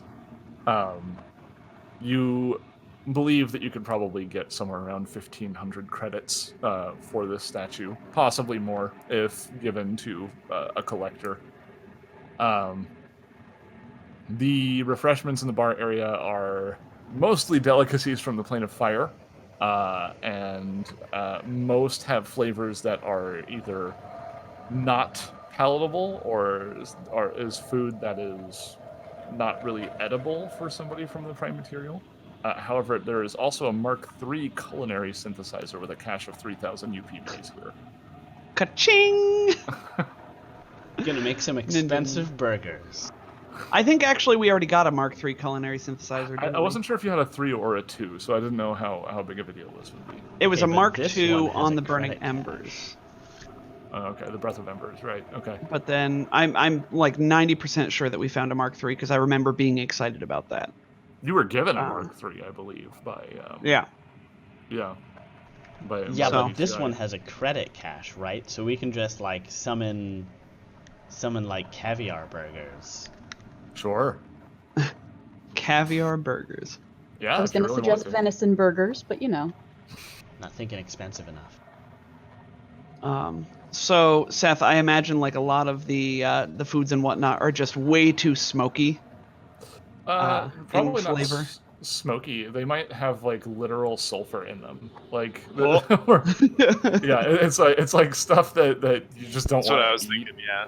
Like, Uh-huh. you Ooh, just chips. don't. Oh, wanna eat they're brimstone flavored. it. Right. These chips aren't made from potatoes; they're made from sulfur. Yeah. Is this ice cream cone a bismuth formation? Oh my god. I recently got some maple syrup that was it was like smoked maple syrup, and it basically tastes like you're eating smoke on your pancakes, which is not a good taste. No, that's not a good mix. Yeah. Too About smoked. that. Sarah and I agreed on this. We were like, you know what? This isn't gonna.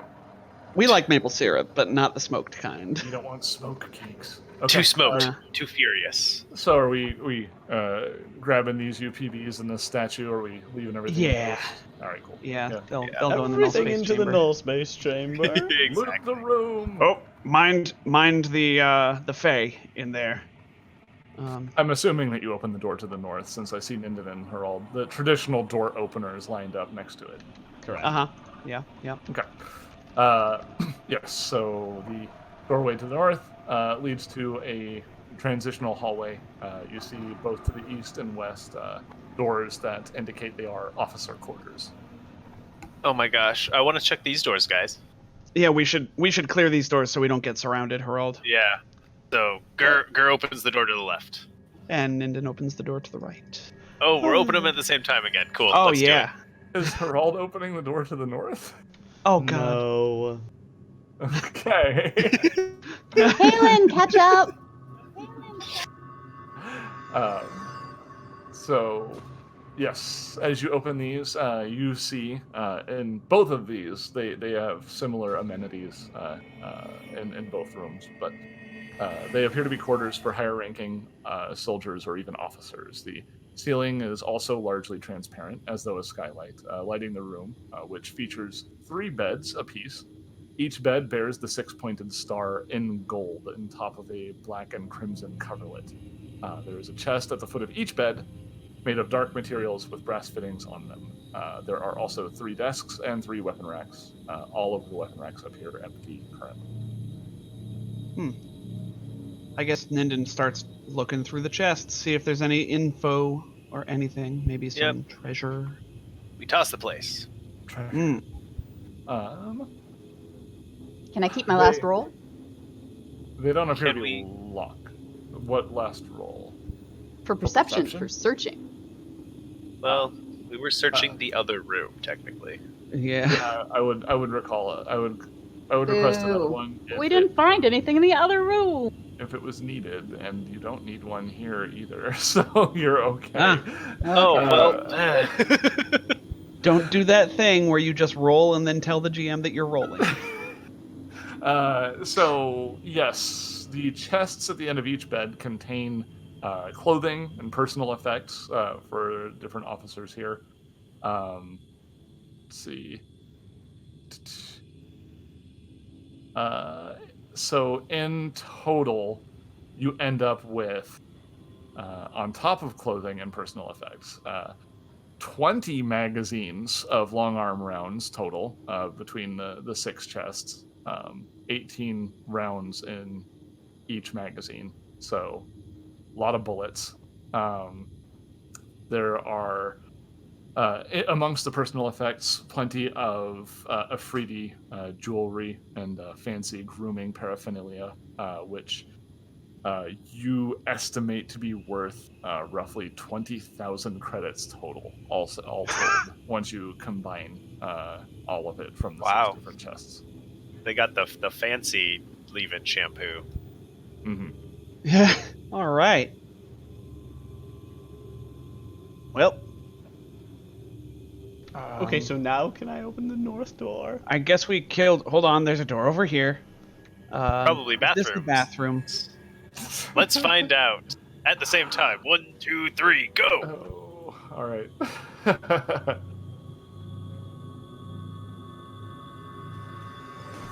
You found the bathroom. Fancy bathrooms. Looks like a bath.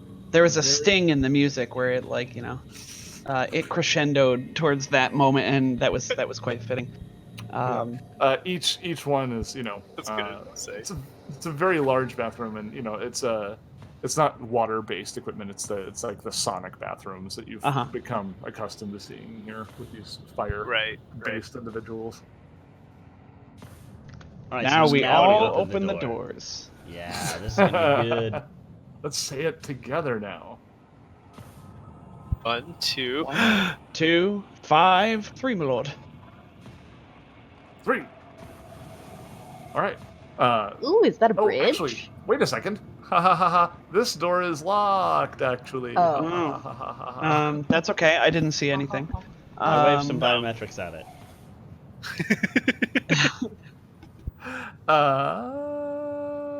Yeah, so do you just take the severed hand and press on the biometric lock? Yeah, just and the flops it up plucked there. eyeballs. Yeah, it looks like my hand though. Uh-huh. Yeah, you're able to bypass the lock with that. So, all right. Beyond this door, on the far end of the room, is a massive view screen. The light it gives off is stronger than the filtered skylights above. On screen is various information, pictures of Far Portal, Far Station, the archipelago itself, with Ignan script indicating what you figure are strategic locations or important information related to the impending attack. Ooh, can I read it?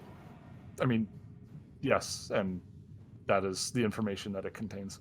Beneath the screen is a long console and several chairs, including one for what you figure is likely a giant. If not alerted already, let's see here. Never mind. That is a note for myself. Haha. Never mind. Ah, yes, nothing is in here. I started reading somebody else's teleprompter. But I'm this is Ron the room to the Burgundy. north. Pause for effect, and oh wait. Wait, I'm not supposed to read that part. Ha ha ha ha ha. But yeah, I mean, there is a computer system here. Hmm. Ooh. Mouse, perhaps you should download. Oh, she's already there. Like her fingers do that little. Jeez. I mean, Here like goes she to doesn't check make this that door. noise. Mouse would never make that noise. She just goes. Is that better? I don't think I heard the thing that you said that you were gonna do. Ooh. Okay, got it. Yes, little mouse hovers over these large computer controls. Is there a ghost in here? I'm just getting used to toggle mute. Okay. Do you want a computers check? Yes, absolutely. These computer systems are super locked. Whoa! That is a wowzers. 42. And- Yeah, nat 20. A lot of nat 20s on skill checks today. Wowzers. Yeah. go, friends. Yes. So, you actually get some stuff for this. Just to let you know, the DC to hack this computer was 38. Wow. That's high. I would say that's a wow. Yes. Get on this computer. Okay. So, this appears to be a command station for the Crucible mouse. So, upon getting access to the computer, you find that you have access to the computers in the Brig processing area, back on Area 4, a place designated as a medical bay. The Forge, which was brought up as one of the locations of one of the Ifrit wearing robes, and the robotics area. Accessing these systems separately is going to require additional checks. So in order to hack those computers from here, which you can do, you will need to make other computers checks to hack, and you have similar repercussions for failing those, but you have the ability to do it without actually physically accessing it, which is nice.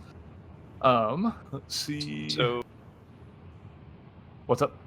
I was just gonna say if that's gonna be a thing, Ger wants to start like searching rooms just to make sure we're not like getting surrounded, because there's 2 doors and then another hallway, and that makes Ger nervous. There are. Does it make him nervous? I was. Makes me nervous. Let's see. Are you trying, while Mouse is doing this, are you trying the western door? If the party is on board with this, I don't want to like. Yeah, Ninden will Cause be keeping an eye from the center of the room. Mm-hmm. And is Kaylin present as well? Yes, of course. Okay. When you attempt the door, you find that it is locked, and it lets out a beeping noise. Biometrics. Captain, would you like to do the honors? You also think you could maybe use your engineering talents to pry it open if you want to. Ninden does this if I- that's the course of I action guess we I'm take. not sure why we're opening more doors when when Mouse is busy. Coming from you, Captain, that's a hoot. Maybe I'm learning With that restraint. engineering check, you're actually able to open the door just fine. I would like a reflex save from both Oh. Ninden and Gur. Nuts. Oh, nat 20! Goodness! That's a 30. Oh, And Ninden gets a 31. That's not a natural. That's an 18 on the die. Fitting. pretty close, honestly. Let's see. I'm very dexterous. What is happening right now? I don't know what is happening right now. All right, so It's trying to this kill is- us. This is a trap that I've put here. This is not in the book, but I felt like this would be appropriate considering the character Fun. that's on the other side of this door. I was gonna do an explosive fire trap. I was like, oh, they're high level, 5d8. It'll probably be a pretty low amount of damage. You I rolled- literally rolled 4 8s on these 5d8 Oof. and 1 4. So let's do math. 36 fire damage, I believe, but that's halved. So Let me roll. Let me refresh myself on dampen. I think I have to spend an entropy point in order to make it happen. I believe so. I Yeah, think you have an entropy point, right? I don't. So that's what I'm checking is if I don't need to spend it, then I could use dampen. Right. So, yeah. Was it Yeah. just fire damage, or was it fire and bludgeoning damage? What do we do? It's just a fiery explosion, like an incendiary. Okay, Oh, so okay. that's I cannot use dampen, so I take. So you 13. take 18 of that instead of 36, and then you reduce that however much you reduce fire damage by. Yes, Oof. that still hurt. That stung a Mouse little bit. jumps and is like, "What the heck are you guys doing over there? I'm trying to focus." Yeah, hold on. I Let was me helping her, and then he blew up the door. upon the door opening, and the door does open. But what is on the other side? It's a mystery. It's not that much of a mystery. There's a person. At a computer terminal, you see an Ifriti woman who's wearing even fancier outfit than the lieutenants that you faced earlier. She has art. Here is art. Enjoy art. Lady with art. It is. Ooh, she's really horny. Wow. Okay. I mean, I you know, apologize for that, folks. Horny For those girl. of you listening, she has 4 different horns coming out of her head instead of the traditional Oh. 2. yeah, she's making sure that this remains a horny show. So Real power move there. Growing 2 extra horns just cause. She's also Dad said I could only wearing what have appears to 2 be horns. a set of robes that have stars on the inside of the lining, which is pretty awesome. Yes, you believe that those might be void hag robes, but what you see as the explosion clears and you look through the room, Gur, it looks like she's on some sort of teleconference with somebody, and she closes the communication before she rises up and draws her weapon. So we are going to go ahead and roll initiative once again. Sorry, Mouse, for interrupting your hacky hack stuff. Oh my god, you are going to owe me so many chores on the chore wheel. Listen, I chore figured wheel? it was just a bathroom again. Harold, I got a 16 on my initiative check, so Okay. Oof. That one on the initiatives. Gur was a little spooked, a little surprised by the door blowing up in his face. I mean, Yeah, was can not expecting exploding door. I did not see this in my book vision. No one expects this exploding door. All right, we are You get missing. explosions Mouse and with fire 25. damage. Okay, there we go. Got it. Decent. Wait, she doesn't get +6. What is she? Oh wow. Ninden, why is your initiative 3 lower than me? Because I only have a +6 bonus to my initiative. You get a +2 from Battle Link? Yeah. And a +6 from my dex. And you don't have an improved initiative? No, I had other priorities with my feats. Man, it took me until this level to pick up frickin' DR, okay? Ninden's weird. Awkward indeed. So as the explosion happens, Herald is somehow the most ready of the bunch.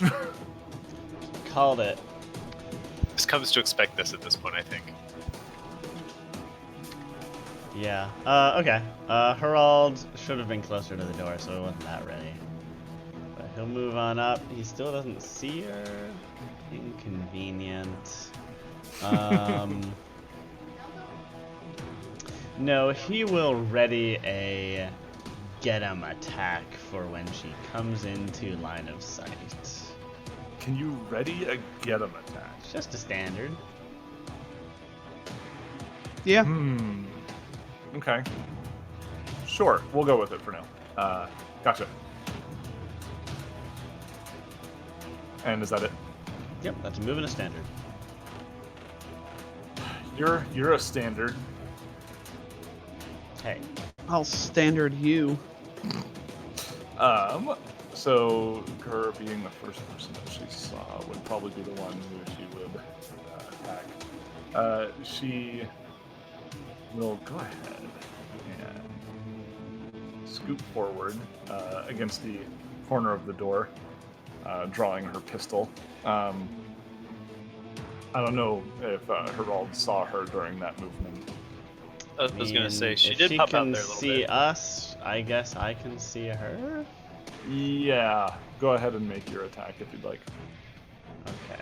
It's going to be through soft cover, obviously, but you're going to get a lot of bonuses, I assume. Well, actually, no, you're just doing a Just the attack. get him, so +2 is a 22 on her. Probably miss. Yes, that I'm afraid is going to be a miss. But she is get him. She is get him. You got him. You got him, Gur. You told people to shoot the one combatant. Thank you, Captain. I wasn't sure. I'm a good commander. And loosed a shot somewhere into the middle of the room. So she does a thing. Let's see here. I think it's just about impossible for her to fail this check. Just about 100% positive that she cannot fail this. Oh boy. Which I think some people will probably know what that means. Operative! Yeah, I was just thinking that. Oh yeah, she did not fail. Which do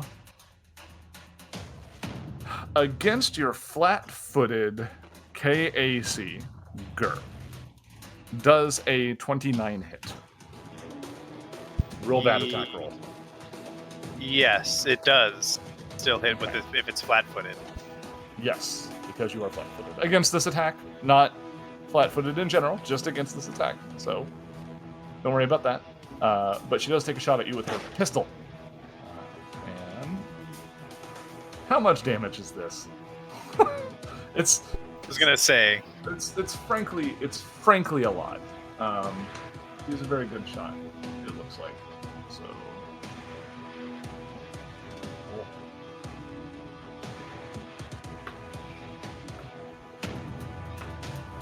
This is where having all the dice rolls be public would be beneficial, but that means I don't get to do, dramatic stuff. You know what I mean? Yeah, and also it's not rolling worth physical dice is far superior in feeling I to agree. pressing a button on a computer. However, I'm not pulling any punches and I'm not softening any blows in this particular instance. This shot of hers deals, let's see,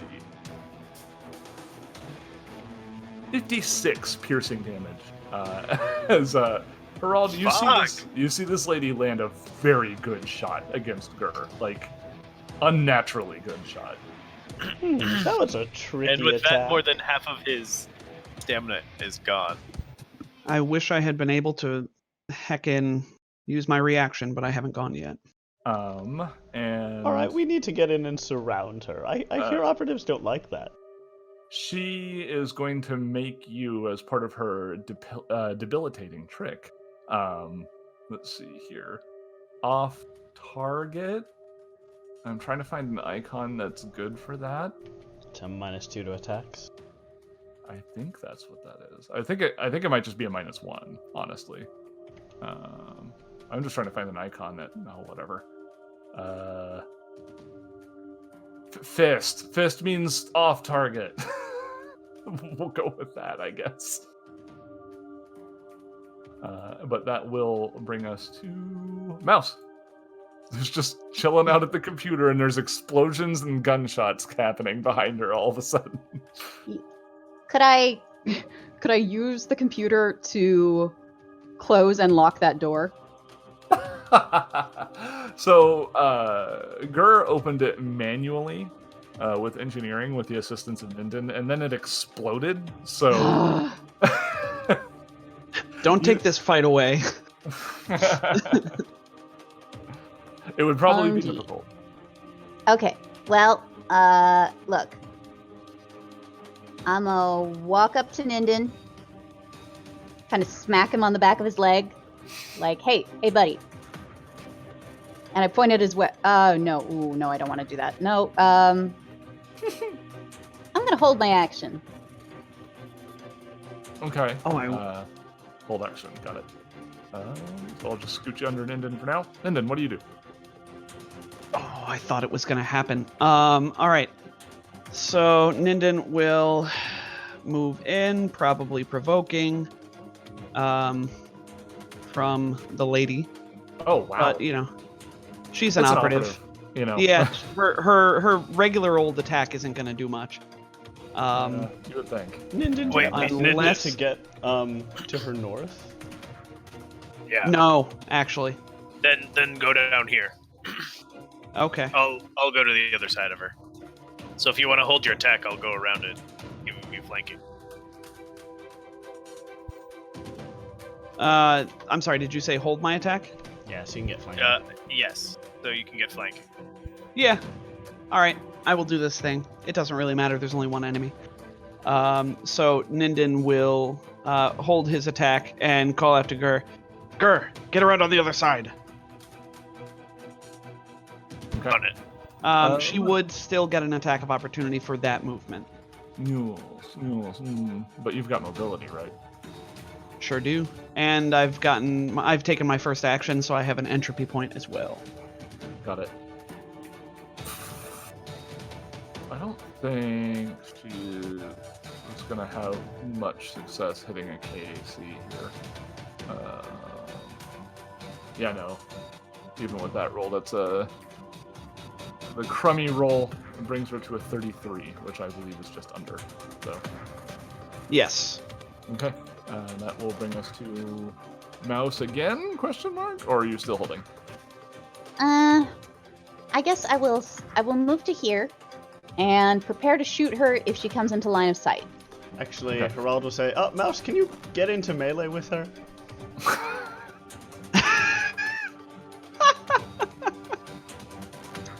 Okay, boss. And she, let's see. That's how many feet Why- of movement. Why melee, I wonder? So you can get flanking probs. No, but Gur's gonna do that. So that she can't Yeah. leave her square. I think she Okay, can still boss. squeeze around this way if Gur is standing here. That assumes something.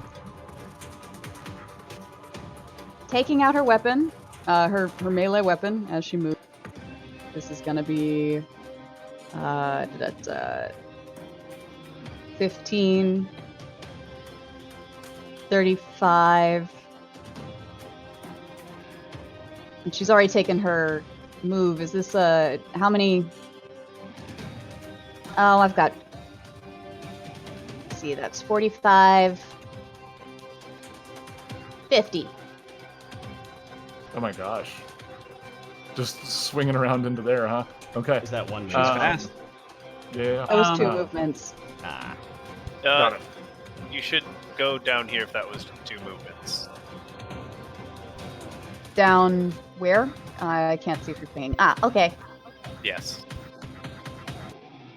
Okay. So Mouse zips past Gur and Herald in the doorway, past Ninden into this bedroom, and corners this Ifrit against sorry, the wall. one more request. So One more request, Mouse. Actually, can you be 1 to the north? Fine. Goodness gracious. which will make it Kalen's turn. All right. Best way to slow her down. This is sort of a big bad. You guys think? I think so. How big should we go? She's the commissar. She has a name and artwork. And Does. robes. And robes. All right. I will zip. Oh, come on. There we go. I'm gonna zip past Herald and Gur and Ninden along the back wall here. 55, 60 to bounce into the back of the room. And then, how many spells have I got today? I have bunches of spells. I suppose. You know, she seems pretty bouncy, right, Ninden? Like she keeps moving around on you. I imagine she'll want to, yes. Well, let's do this then. I'm gonna force choke her. I would like a. Oh no! I would like a fort save, please. Your lack of faith disturbs me, says Kalen. I'm trying to find. Where did I put her? Did I... Fort save? You didn't anticipate a fort save from your mystic, did you? Oh no! That's not what I'm worried about. I have all of those stats. What I don't have is her health, which I will quickly obtain from the book. Taraka.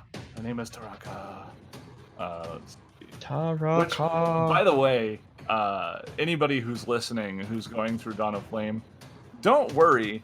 This is not how this is going to play out for your group, probably. There's actually some stuff between the lieutenants they fought before in Taraka. There's some cool story stuff that could have happened, but because of the way they've kind of stomped their way through here, it's never going to come to light. So... What?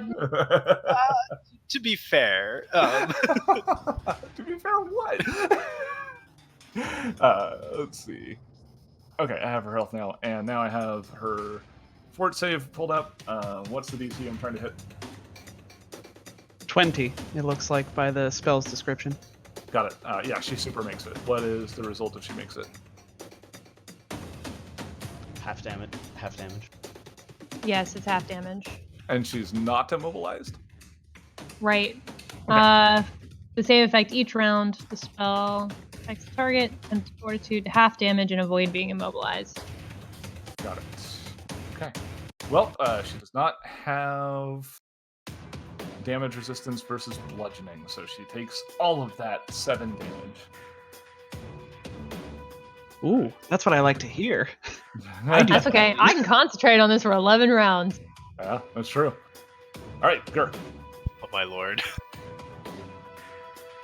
That's a good use of a spell, I think. Yeah, no kidding. Gur is going to move here. And trigger attacks from everyone. Just Ninden, actually. Just Ninden, yeah. Alright. Ninden attacks with the Storm Hammer, which is in its usual cold bludgeoning. And Gur attacks with Shadow Rend and Chain. Wow. I got a 31 plus 2 plus 2, so minus 2, so 33 to hit EAC for 26 cold damage. Yeah, And a couple then- good rolls here. And then I got a 34 for 35 damage, bludgeoning and Alright. cold. Stay cold. Do. Have to do them maths. Let's see. Okay. Yup. The most entertaining part of the stream, me doing math in my head. 35, half of 35. It really is a treat, you know. 17. Love it. Gotta Half of that is. 8. Let's see. So it's 43 coming from Ninden's attack after the enhancement, minus damage reduction. Let's see. Hey, hold on. There's Wait, DR? My chains are pure cold damage. No, Oh, he you're said talking about my hit hammer. times, I'm He sorry. did say my hammer. and also yes, the chains are being resisted as well. So it's not damage Right. reduction, it's resistance, but it's the same thing. Oh my god. It's just- yes. No. You're- I was Seth, I was not correcting you. I was correcting Leaf because he was about to say, "Oh, well, that's not damage reduction." You're technically correct, all of you. The best kind of correct. Okay. Is that the end of the turn? He moved and attacked. Yes. And then you did your attack. Okay. Which will Yeah, bring us so back now to I'm- Gerald. I need to be behind Gur at this Oh, that's point right. in the And initiative. in the initiative, that's right. It moves you. Gur moves you, apparently. Hrod will Oh, no. skedaddle over here and then from point blank shoot her with his rifle. Wowzers. But it's Oh a my clever God. attack. It's a clever. Well, no, it's a get him attack. Oh, I'm gonna attack you, I so- strongly recommend the clever attack because then she's flat-footed to your attack. But either way, that is Probably a miss. unfortunately 23. going to be a miss. Yes. But let's see here. Oh, she already used her reaction. Yes, she did. Yes, Herald moves in and at point blank attempts to shoot her with his shocky gun. And let's see. That makes it her turn.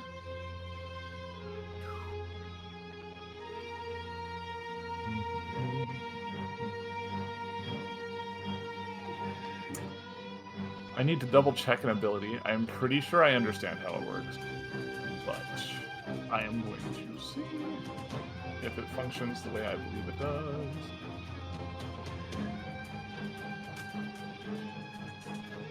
Do you want us to help look it up? I don't think I want you to know.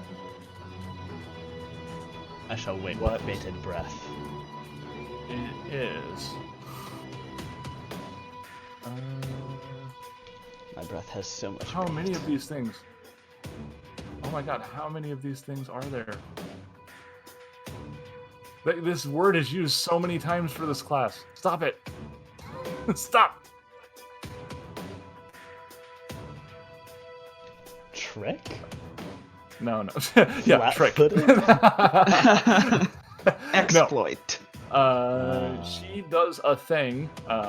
So as part of her trick attack, she is going to designate Minden, which means that he cannot do attacks of opportunity as she flies upward. Oh, all right. Hey, no And- fair! And she flies up 20 feet and then moves over here. So she's 20 feet above you currently. We will go ahead and designate this with, let's see, we have like the So, Icarus boot, right? Somewhere. sorry, so if this is part of the debilitating strike, that doesn't happen until the attack, right? No, this is something different. Okay. This would be the. I believe there's uncanny mobility. Yes. Got it, yes. Gur is going to go ahead and take an attack of opportunity, provided he is allowed to.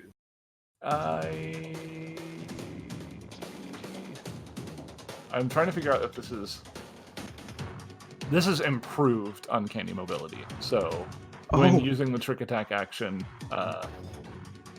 they actually don't provoke attacks of opportunity when moving. Yep. Fair enough. Yes, that is correct. Okay, so she didn't actually need to designate at all. I was actually looking at the original uncanny, and it means it allows you to choose one person, but the improved version means that none of the movement does. Operatives, man. Operatives. Operatives with jetpacks. Well, she doesn't have a jetpack. She is an Efreet and has fly speed. Just normal. Oh! That's a neat trick. Yeah, hey. Has this ever come up? I don't. Oh, yeah, several times actually. But yes, so she is floating 20 feet above and over there. She's still within Ninden's reach. 20 feet above. So No, also 'cause remember that I'm- flying up it costs double move. Yes, correct. Okay. It's 50 feet of move. Got it. I'm gonna say no, right? Because I think she would be just outside of his reach at this point.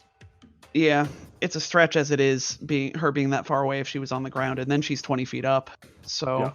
Either way, she's gonna try to shoot Ninden. After all of this, I apologize for that. And yeah, it's a disgusting amount. Her skill check went over 40, so I think she gets Ninden. Let's see here. got him. Yeah, she doesn't get him on Ninden. No. And she will choose to make you off target as well. If she gets a critical hit. It's been a while since I've gotten one of Critical trick those. attacks. Remember to double the trick attack damage. Oh, no! Yeah. I like seeing the skull on the top of this D20 whenever I roll it. Ah, it's such a happy feeling. Looking up mitigate. Looking up mitigate. Yeah, this might be a good time to use it, man. Yeah. Let's see here. Alright, oh my god, and then the trick attack. You know what? That's so many dice. I think I might just roll that in roll 20 if you guys are okay with that. I'm excited to see how many dice it is. It's 10d8. Oh, So, still excited? Let's see here.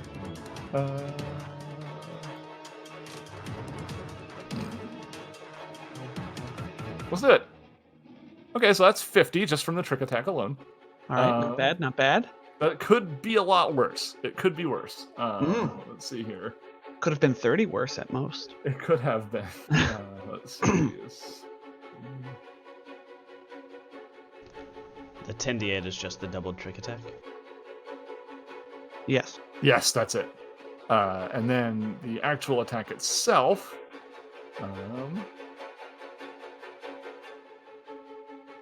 Thank you, music, for making this extra tense. Okay, that is going to be a total of 89 damage. Oh, God! Man, I'm really glad I took that 10-minute rest, but at the same time, my stamina. Yeah. Back. So she lands a pretty solid shot. She's going, like, this is something that is observed by both Gur and Ninden, and also Herald, who tries to pay attention to these things. She's aiming at the head. Like, all of these are kill shots. Like, she is not missing, and she is very clearly shooting to kill. So, that's the goal. Which brings us to Mouse. Oh, wait, Ninden, do you have things that you're doing with all this? I am not going to mitigate just because it would only give me 8 more damage, or 8 more health back. Sure. And I want the entropy points. So Okay. Ninden explodes in, black and green flames, etc., etc. Oh yeah, like this was obviously a headshot. Like if you weren't being protected by your entropic powers, it probably would have killed anybody else. But the bullet gets deflected at the last minute, and just kind of in response, your innate powers erupt to protect you. Yeah, he doesn't even really notice it flaring up. He just sort of grits his teeth and growls into the sky. Sure. In her direction. Mm-hmm. She smirks Hmm. as a free action. Sorry, yes, Mouse. free action smirk. I forgot about the flying. Yeah, I was gonna, it's like quick, surround her. Whoop! Like she, like just like what's his name, Poochie from The Simpsons, just kind of slides upwards like she's a cell in an animation. It is Mouse's turn though. Great. So, well, I can do one of two things. I'm thinking at you guys, by the way. I can, boost Ninden's damage, but you gotta hit next round. Or I can use some of my soul. I would hold off on boosting my damage right now. She made me off target, meaning I have a -2 penalty to all attack rolls. Okay, lock on. I like this idea that in the telepathic bond, you just speak game rules. Yes, it's the breaking the fourth wall telepathic No. bond. I wouldn't use it on me. She made me off target, which gives me a penalty to attack rolls. Okay. So she's gonna designate target. And Do you have a might as gun? Fine. She'll take out her gun and shoot. Oh, Can she do that though? Because that's not enough movement. you can't designate target, but you can take out your gun and shoot. Yes. Yeah. You can take out your gun and designate target, or you can take out your gun and shoot. Fine, I'll take out my gun and shoot, but not designate target. Okay. Are you happy, Dad? Are you happy? I'm never happy. Who is dad in this circumstance? Okay. Who is father? All right, roll your attack roll. Alright.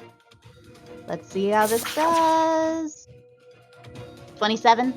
That's still a good attack. That's a Before very good any attack. bonuses. Yeah, For 33 damage. Even though she has the high ground, rolling a 13 on the die is the way to go, especially when your captain has getamized her. That is going to be a hit. So, let's see, that is, half of that is 16, half of that is 8, so that is 41 damage. I'm getting better at this before reduction, so there we go. Yeah. Haha. Ha ha ha. I'm waking up. It only took 3 cups of coffee. And 3 hours of the show. Right, you know. Hey guys, I'm ready to do math. All right, that's it for this week. So anyway, she gets hit by that and doesn't appreciate it. Kaylin, speaking of things she doesn't appreciate, I think you're probably still choking her. This is what's going on. I am indeed. I need a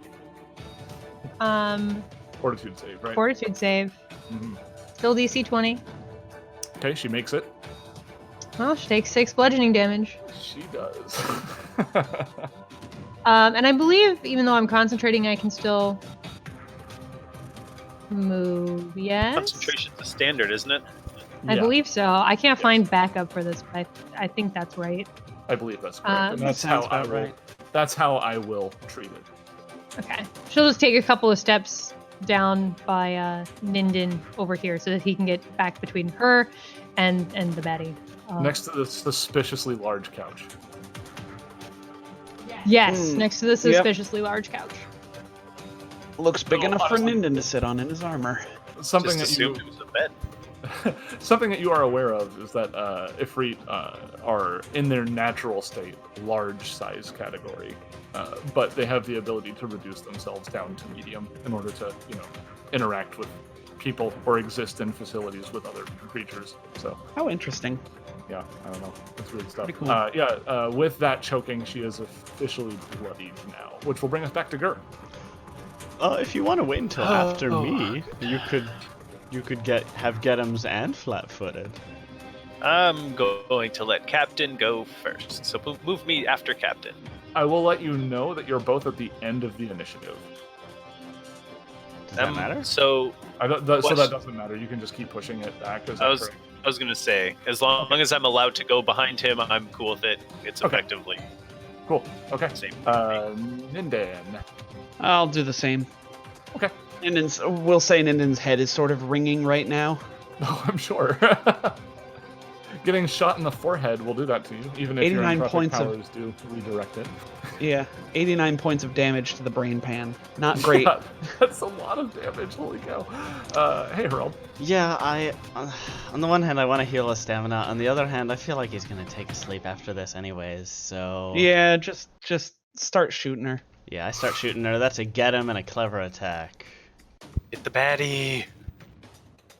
Oh my Probably god, of a that successful attack is clever, crazy. but not a good roll, not a good attack. No, on the attack, no. She is get-emmed and she is flat-footed. However, she is flat-footed against attacks specifically. However, that attack is gonna be a miss. I apologize. Got it. It was a 6. I don't expect great things out of my 6s. You shoot the sun. You shoot the sunlight at the in the ceiling, and it breaks, exposing everybody through the sun. Roll not again! Very similar circumstances. As we all fly towards the ceiling.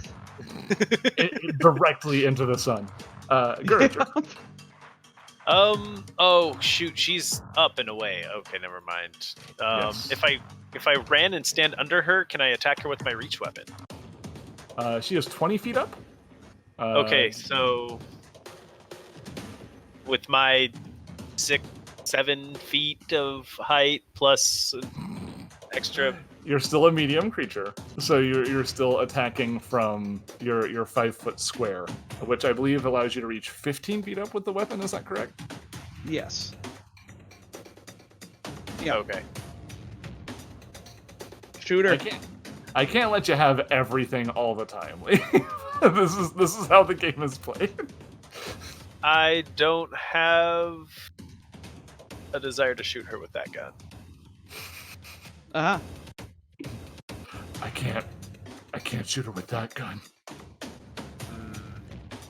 You can borrow my gun.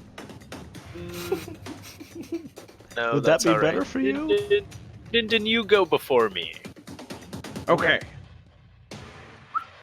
Ninden clomps over here, and from his vantage point of large size, Ninden is going to attack with Okay. his hammer. So he he winds up like a baseball player Mhm. and swings in the air. A space trickle- player. Yes, a baseball player. Trickle of Vesk blood going Mhm. down the inside of his helmet.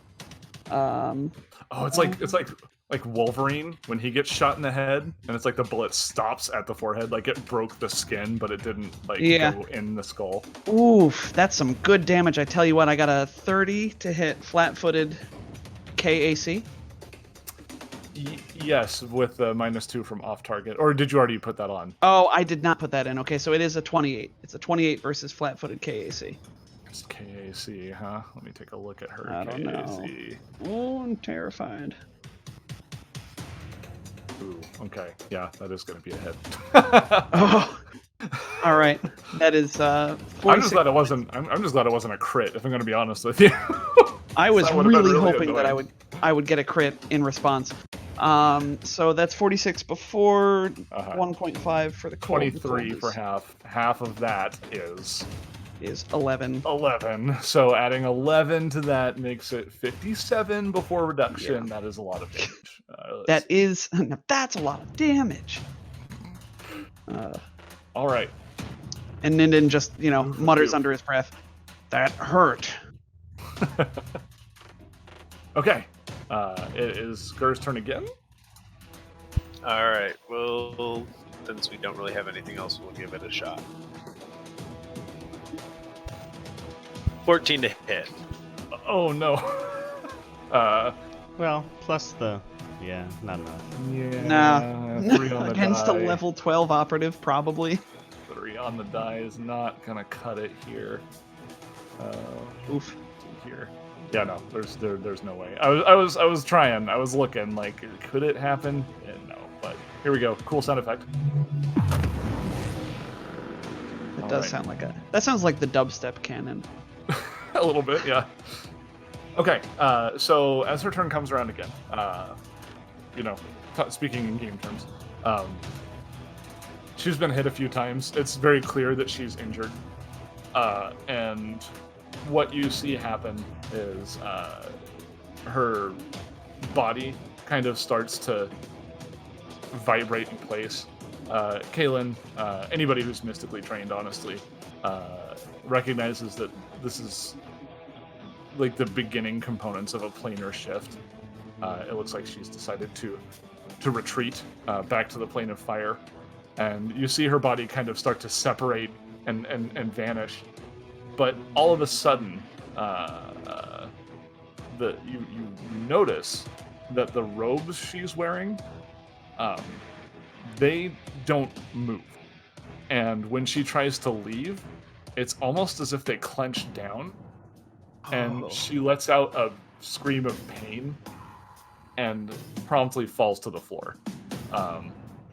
She's not dead or anything, but this attempt to try and shift planes has knocked her prone, and now she is between Mouse and Ninden on the floor. How Speaking unfortunate for her. Mouse, it's your turn. Oh, hello. Oh, Want I should shoot her, Cap? Do as the spirit takes you.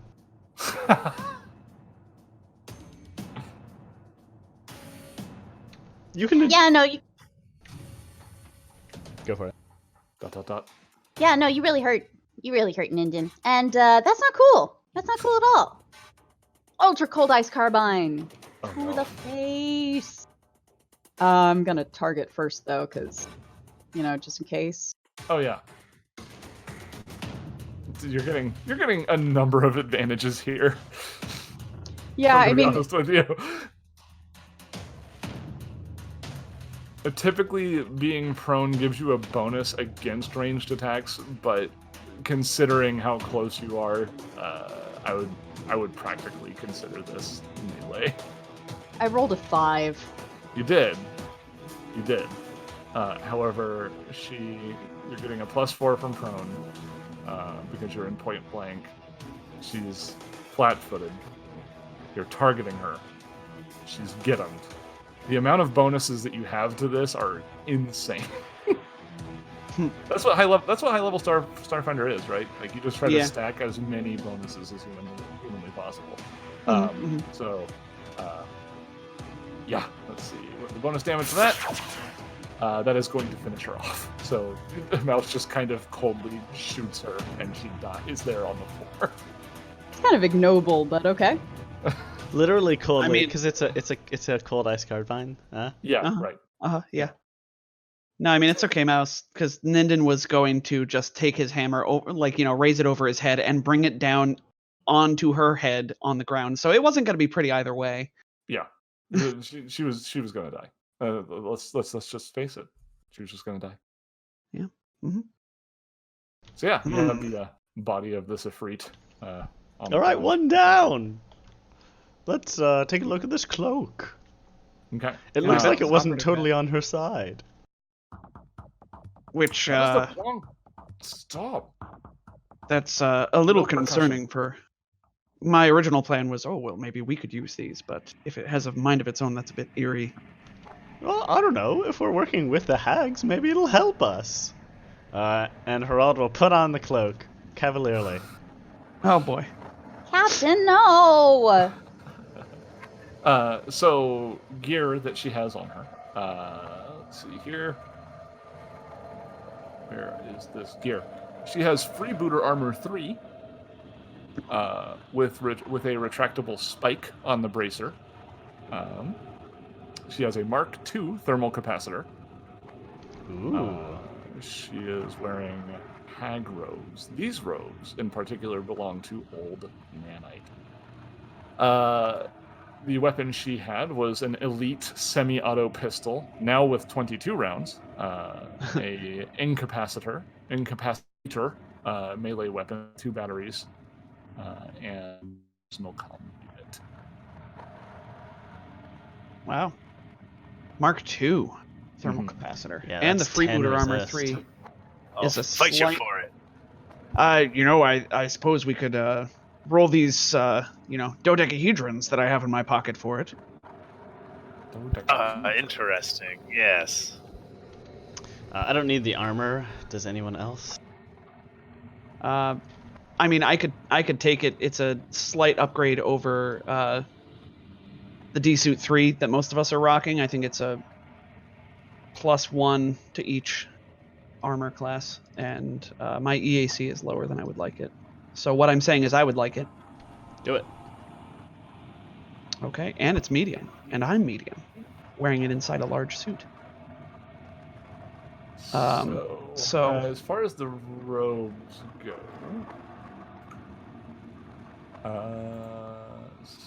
Soyman, Yeah. Herald will get this ability if deciding to use the robes. So 3 times per day as a standard action, you can release the energies of the cosmos stored within creatures within 30 feet of you, being the Void Hag in this case, will take 2d6 plus 10 force damage and are outlined in glowing motes of stellar energy for 2d4 rounds. I'm a little sad that... Oh, yeah. Sorry, I let you finish. Oh, no, go ahead. What were you going to say? You're a little sad. I'm sad that it says creatures and not enemies. Yeah. But Creatures. Yeah. However, this does mean we have a nice way of dealing with invisible people if we need it. that's true. You could just run into the middle of the room with the invisible person and shoot off motes of stardust. Hey guys, I know where the we commander finally is. have a way to like reveal invisible creatures. Or at least Way give after them a that heavy dragon penalty. fight.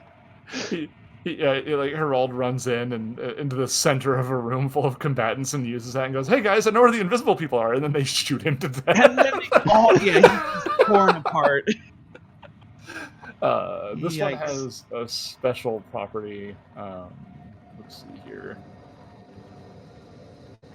where copy and paste.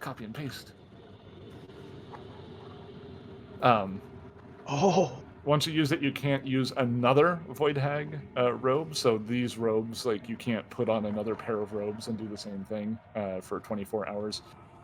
However, if you've used up all 3 daily uses of Void Hag robe's capabilities, you can spend a resolve point to use it again. To a maximum of 3 more times a day. Ooh. Wow. And white So- carbon skin armor is very good as well. Still not as good as the stuff I'm wearing. It's 12 for EAC, 14 for CAC. What are you wearing? Yeah, for some reason you guys gave me this Vesk Brigandine 4. Oh! Forgot about that. Yeah, me too. That's funny. That's one of the few reasons why Herald doesn't take any damage, aside from the fact that he just doesn't tend to put himself in harm's way all that often. Until he runs right up to the operative's face. Right. Uselessly. Well, So, it is better than my D-Suit 3. Yeah. I was wrong. and Take she's a mystic. She's all magical and stuff. Alright, Herald gives the Stardust robes to Kalen. Cool. I want to put down I do want to remind you, it does say here, offering no armor protection. But it says it can be Oh. worn You as... can wear It says as white yeah. carbon skin armor. Oh, no, Or it's, the there's robes 2 can options. In Well- either case. Yeah. Or the robes can be worn as a cloak of, or tabard offering no armor protection. Yeah, so they do I- offer I- armor protection if you wear them as armor. Oh, okay. Got it. Okay, never mind. Yeah. Otherwise, the, that the wording, first the part- wording, the wording is a little bit confusing. Yeah. Otherwise, the first part of the sentence would be pointless. Yeah. I Hey, you suppose, could but- call this white carbon skin armor, but well, it's not. well, no. very good. I thought what it was referring to is because I thought white carbon skin armor had like a specific property, like could be worn underneath, like Oh, okay. power armor or that sort of thing. Like, for example, I thought is what that meant, but now I Okay. understand. Okay. Got Cool. it. So Kalen is wearing the robes. Is that correct? Yes. I missed what the special ability does, though. It just says Alien Archive 120. What is it? Just What's up on Alien above, Archive I 120? posted that the Stardust robes supernatural ability. 3 times a day, you can attack all creatures within 30 feet. with 2d6 Ooh. plus 10 force damage, but they have a DC 19 reflex save to take half damage. It also makes them very difficult to be invisible. Wahaha. It occurs to me that this freebooter armor isn't going to help Ninden, so if anybody else needs new armor, they can have it. Mhm. But I will take the thermal capacitor, because it just doesn't exceed the AC of my power armor yet. So somebody else wants it, they can have it. But I guess we can sort that off. We've done a good amount of equipment talk right now. Mm-hmm. All right. So Yeah. we wanna... What's in this room? This room? You mean the room you're in right now? Yeah. Like the bedroom? The one with the door that I'm opening. Oh, you want to know what's in that room? This Yeah, room. that's what he said. This is a bathroom. You I found knew it. another bathroom. You have found a total of 4 bathrooms on this episode alone. Man, as I think it was Sheriff said, or Crow. No, it's Crow. Strongest bathroom locators on all of Twitch. They're doing a really good job finding bathrooms right now. This We're is fun. better. They're currently doing better at finding bathrooms than Dr. Disrespect. Oh, topical. Huh. That's not topical. It's pretty old news at this point. Also, I'm astonished by how big this bathroom is for like a private bathroom. That's 10 by 20, right? Like I said, their natural form is large. They normally. Oh take up yeah. So that's yeah. actually It's got a fairly big small. butt. Needs a big toilet. Wow. So, against one wall of this huge room is a large bed fitted in black coverings. Opposite the large bed is an equally large desk made of brass and composite that resembles a dark wood with a chair to match. Above the desk on a rack, brass rack, sits a long scoped rifle. You also see a wardrobe here paneled in black and a door to the northeastern corner of the room, which Gur has opened and revealed to be bathroom. If you'd like to take a look at the rifle that is on the rack, you will find that it is an elite Shirin eye rifle with a revealing scope. Revealing scope. Mouse, she was on a computer before we came in here. Oh, Seemed yeah, to be sure. some sort of video communication. All right. I get into that computer. You Okay. want a computers check? Sure.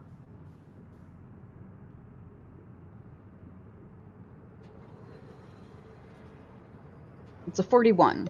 Oh, yeah. The security on this computer is not as high. This is more of a personal terminal. So you're able to get in, and there's a lot of personal data in here. It seems like this computer is not used for tactical information or anything like this. This is more for her to use while she's on downtime and her privacy here in her quarters. Wow, she reads a lot of webcomics. It's crazy. She reads. I'm having trouble coming up with any right now. RPG World. Is that unknowable? Reason. No. Nobody reads that one. Oh. But that's actually also not the name of the comic, so there's that. But anyway, it looks like the communication that had just closed up was with the commander of the station. Ooh. Good old GK. GK? No. Yeah, The commander General of the Kai. That's what station, I'm calling him not- these days. It wasn't Kaim. Oh. Commander Demir, who you remember CD, being got it. one of the people who, CD, not GK. one of you remember the CD? other robe holders. Yes, correct. All right. Well, we have one of the robes. Shall we go over? Can I tell from Back, the computer where to find that person? You remember the hags themselves telling you that they were in a high tether command, which is at the top of the elevator. Ah, gotcha. Do you want to finish hacking the computer in 10 first? Okay. Yes. So, like I said, from 10, this computer that you gained access to, you get back like right before it times out. Like it asks if you're still logged in, and like you have like 5 seconds to hit a button before it automatically logs you out. I run over and just slap it. It says cat-like typing detected. No. Mouse-like typing detective. So yeah, you recall that you have access to computers throughout the station, but you would need to try to hack them separately if you would like to access them. Let me remind you what options are available. There are the computers in the brig area that you've already been to. There are computers in the medical bay, computer in the forge, which the hags indicated contained another important person who had robes, and robotics, which is another area that were not mentioned by the hag. Has the word Ooh, robe in it. robotics. Does not involve robes. What now? Unless someone stops her, she begins to try and hack the robotics department. Okay.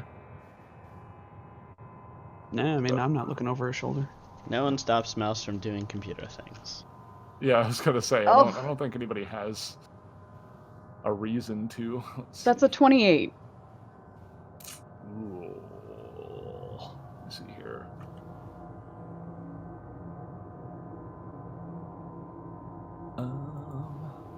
What do we got here in robotic? This information is so buried. Let's see. Does that feel like a big enough of a mess up that I might want to re-roll it? Like, Mouse is hoping to make some robotic friends to help out. Let me see here. I am baffled at... This is so difficult to find in this. Like, it's just a tangle of info. Let's see. Okay, I found it. Yay.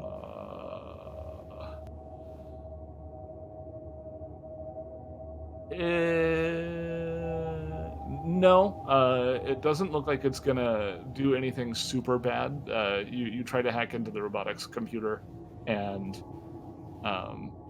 you get a incorrect password return. You suspect if this happens 2 more times, it'll probably lock you out permanently, Okay. or at least for a time period.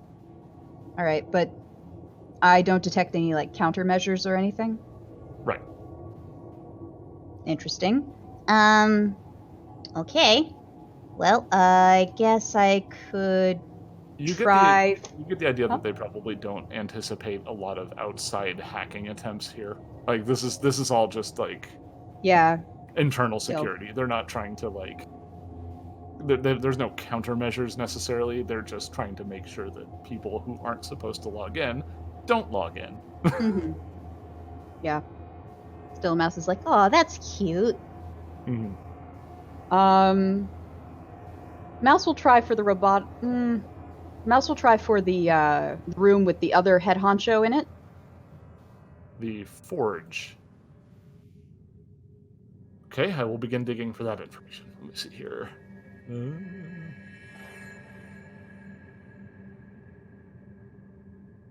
That's a 32. Okie dokie. What does the computer in there do? There's a data pad.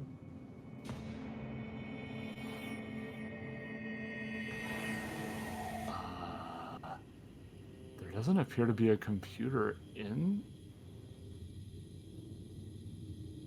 this room. I don't know why it says that there is one in the description for this. Has access to the computers in robotics, and I'm looking at the robotics section of this, and there's no computer to hack. There is a data pad, no. but there is not a computer here. So what it will actually do, and I do know this, is that it has the ability to control the alarm systems for that room. Additionally, so with that check, you would be able to disable the alarms in the forge.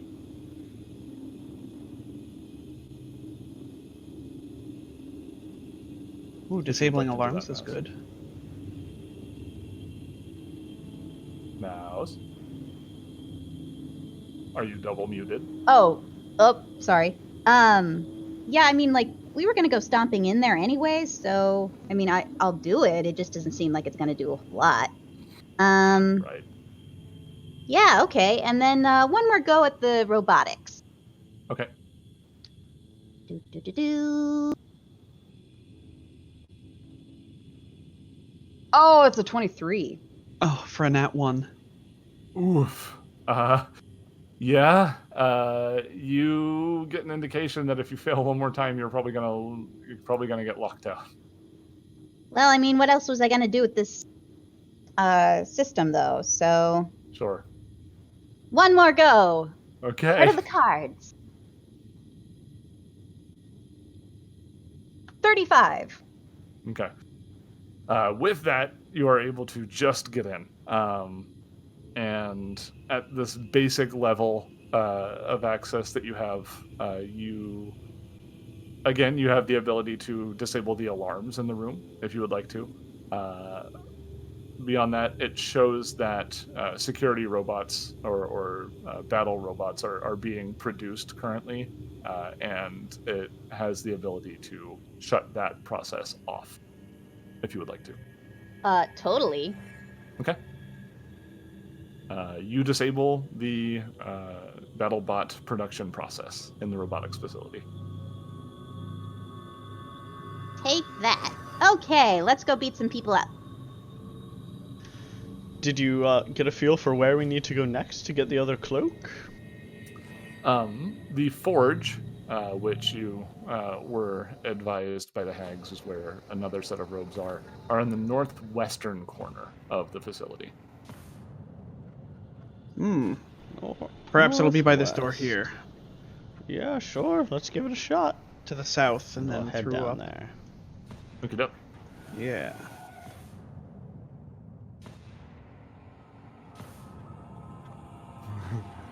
God, this is a big map. It sure is, and I am just Gargantuan. now. I am just now recognizing that despite the fact that I imported the image files to Roll20, I did not actually mapify the forge, but that's okay because the forge is going to be a whole thing anyway. So let's just go ahead and proceed for now. Let me blow up this door because that's how we open doors in Starfinder. We destroy them. Kapow! Let me see here. That's not Whisker. a forge. That's a hallway. Yeah, that's true. This I give up. room might be described as a room, the hall to the forge, or like the forge passage is the name of it. No, it's too far. I give up. No, now, Captain. We're almost there. There's a lot of Alright. walking. Like this is like a Costco, man. It's real big in here. I need to take a Fantasy Costco. So this dark metal hallway is illuminated by transparent material overhead that lets filtered light through. At the far northwestern end is a sturdy blast door. To the southeast here is a large door leading back to what you assume is the central chamber. The door has a similar look to it that the central chamber doors did. To the east is the narrow passage that have exited that lead back to the officers' quarters.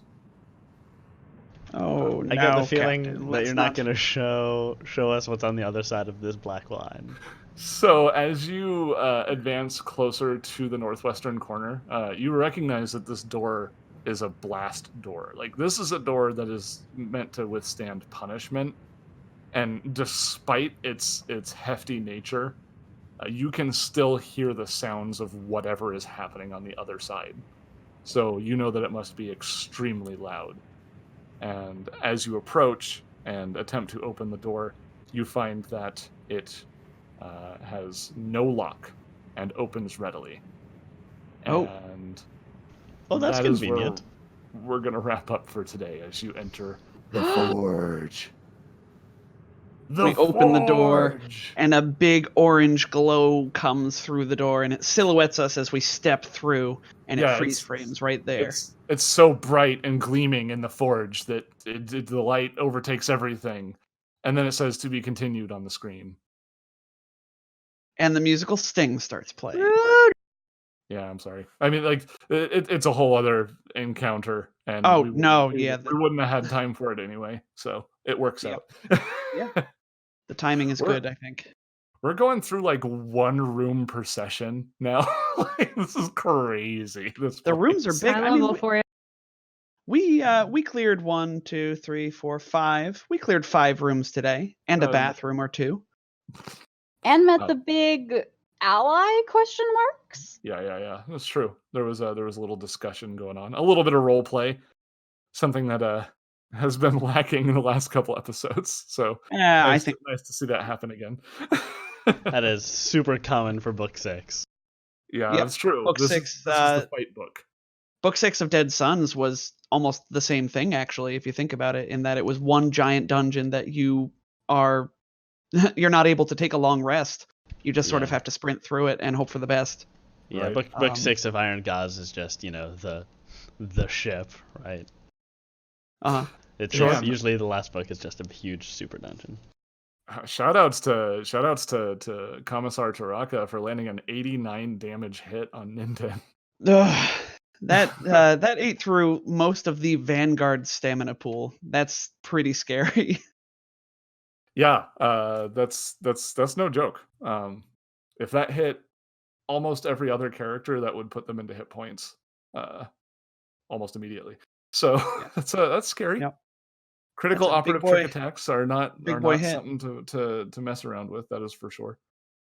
I don't think we have anything going on now that our contest is over with Crow Space Boy coming out, the champion, getting that Paizo gift credit to buy Paizo things. Let's see. Again, I guess remind you, I'm taking commissions. If you want to follow us in Discord and then ask me politely about it, I will gladly give you more details there. Okay, Seth, draw me thing. No, that wasn't polite enough. I mean that's fine. That's fine as long as you pay me. That's fine. Tip your artist. Oh plenty. I get that reference. Wasn't quite right, but we'll take it. I've never seen it or heard the song, so Yes, Seth's art is great, and to be frank, pretty underpriced. shrug. Get it before he realizes it. That's most artists. Are you kidding me? I think a lot of artists understand that they're selling their stuff for less than what it should be, but I mean, you also have to price it so that people will buy. Priced to sell. Yeah, if you sell it for what you think your time is worth, you're probably not going to get a lot of people to buy it. So that's just how it goes. I'm not complaining. I want to make this very clear. This is just a fact of commission life. That's how it goes. Is there anything else that we need to cover? Nick, producer of NSA. What? Huh? Who? Me? We wrapped up our contest. Keep your ears open for news about what Series 2 is going to look like. Mhm. We will tell you at some point, even though we're keeping it a secret. And keeping it safe. Yeah. Just to, I guess, what do you think? Should I'll let out a little bit of information as far as what's going on with it. So I have a pretty solid idea and a pretty solid plan for Series 2. The problem is that I'm having difficulty making it manifest. So I'm going to try my darndest to make it happen. And I believe I'm going to be able to do it. But there is a chance that we will not be able to do what we're planning, which is why we're being a little bit cagey with the details. I promise you, I will share information as soon as I know it. and as soon as I feel confident that it's something that we're going to be able to deliver. So either that's going to take shape, or we might end up doing something else. I know that there's been some interest running stuff like Call of Cthulhu and that sort of thing. We might do that temporarily while we get everything else in a row. But as soon as I have enough to show you that I think is worth your time as a listener, as a viewer, I will be sure to let everyone know happily. So I guess what I'm saying is stay tuned, and more details will come to light. And with that said, I think it's a good time to wrap up if people would like to say goodbye. Goodbye, everyone. Bye. Goodbye. All right, take care of yourselves, everyone.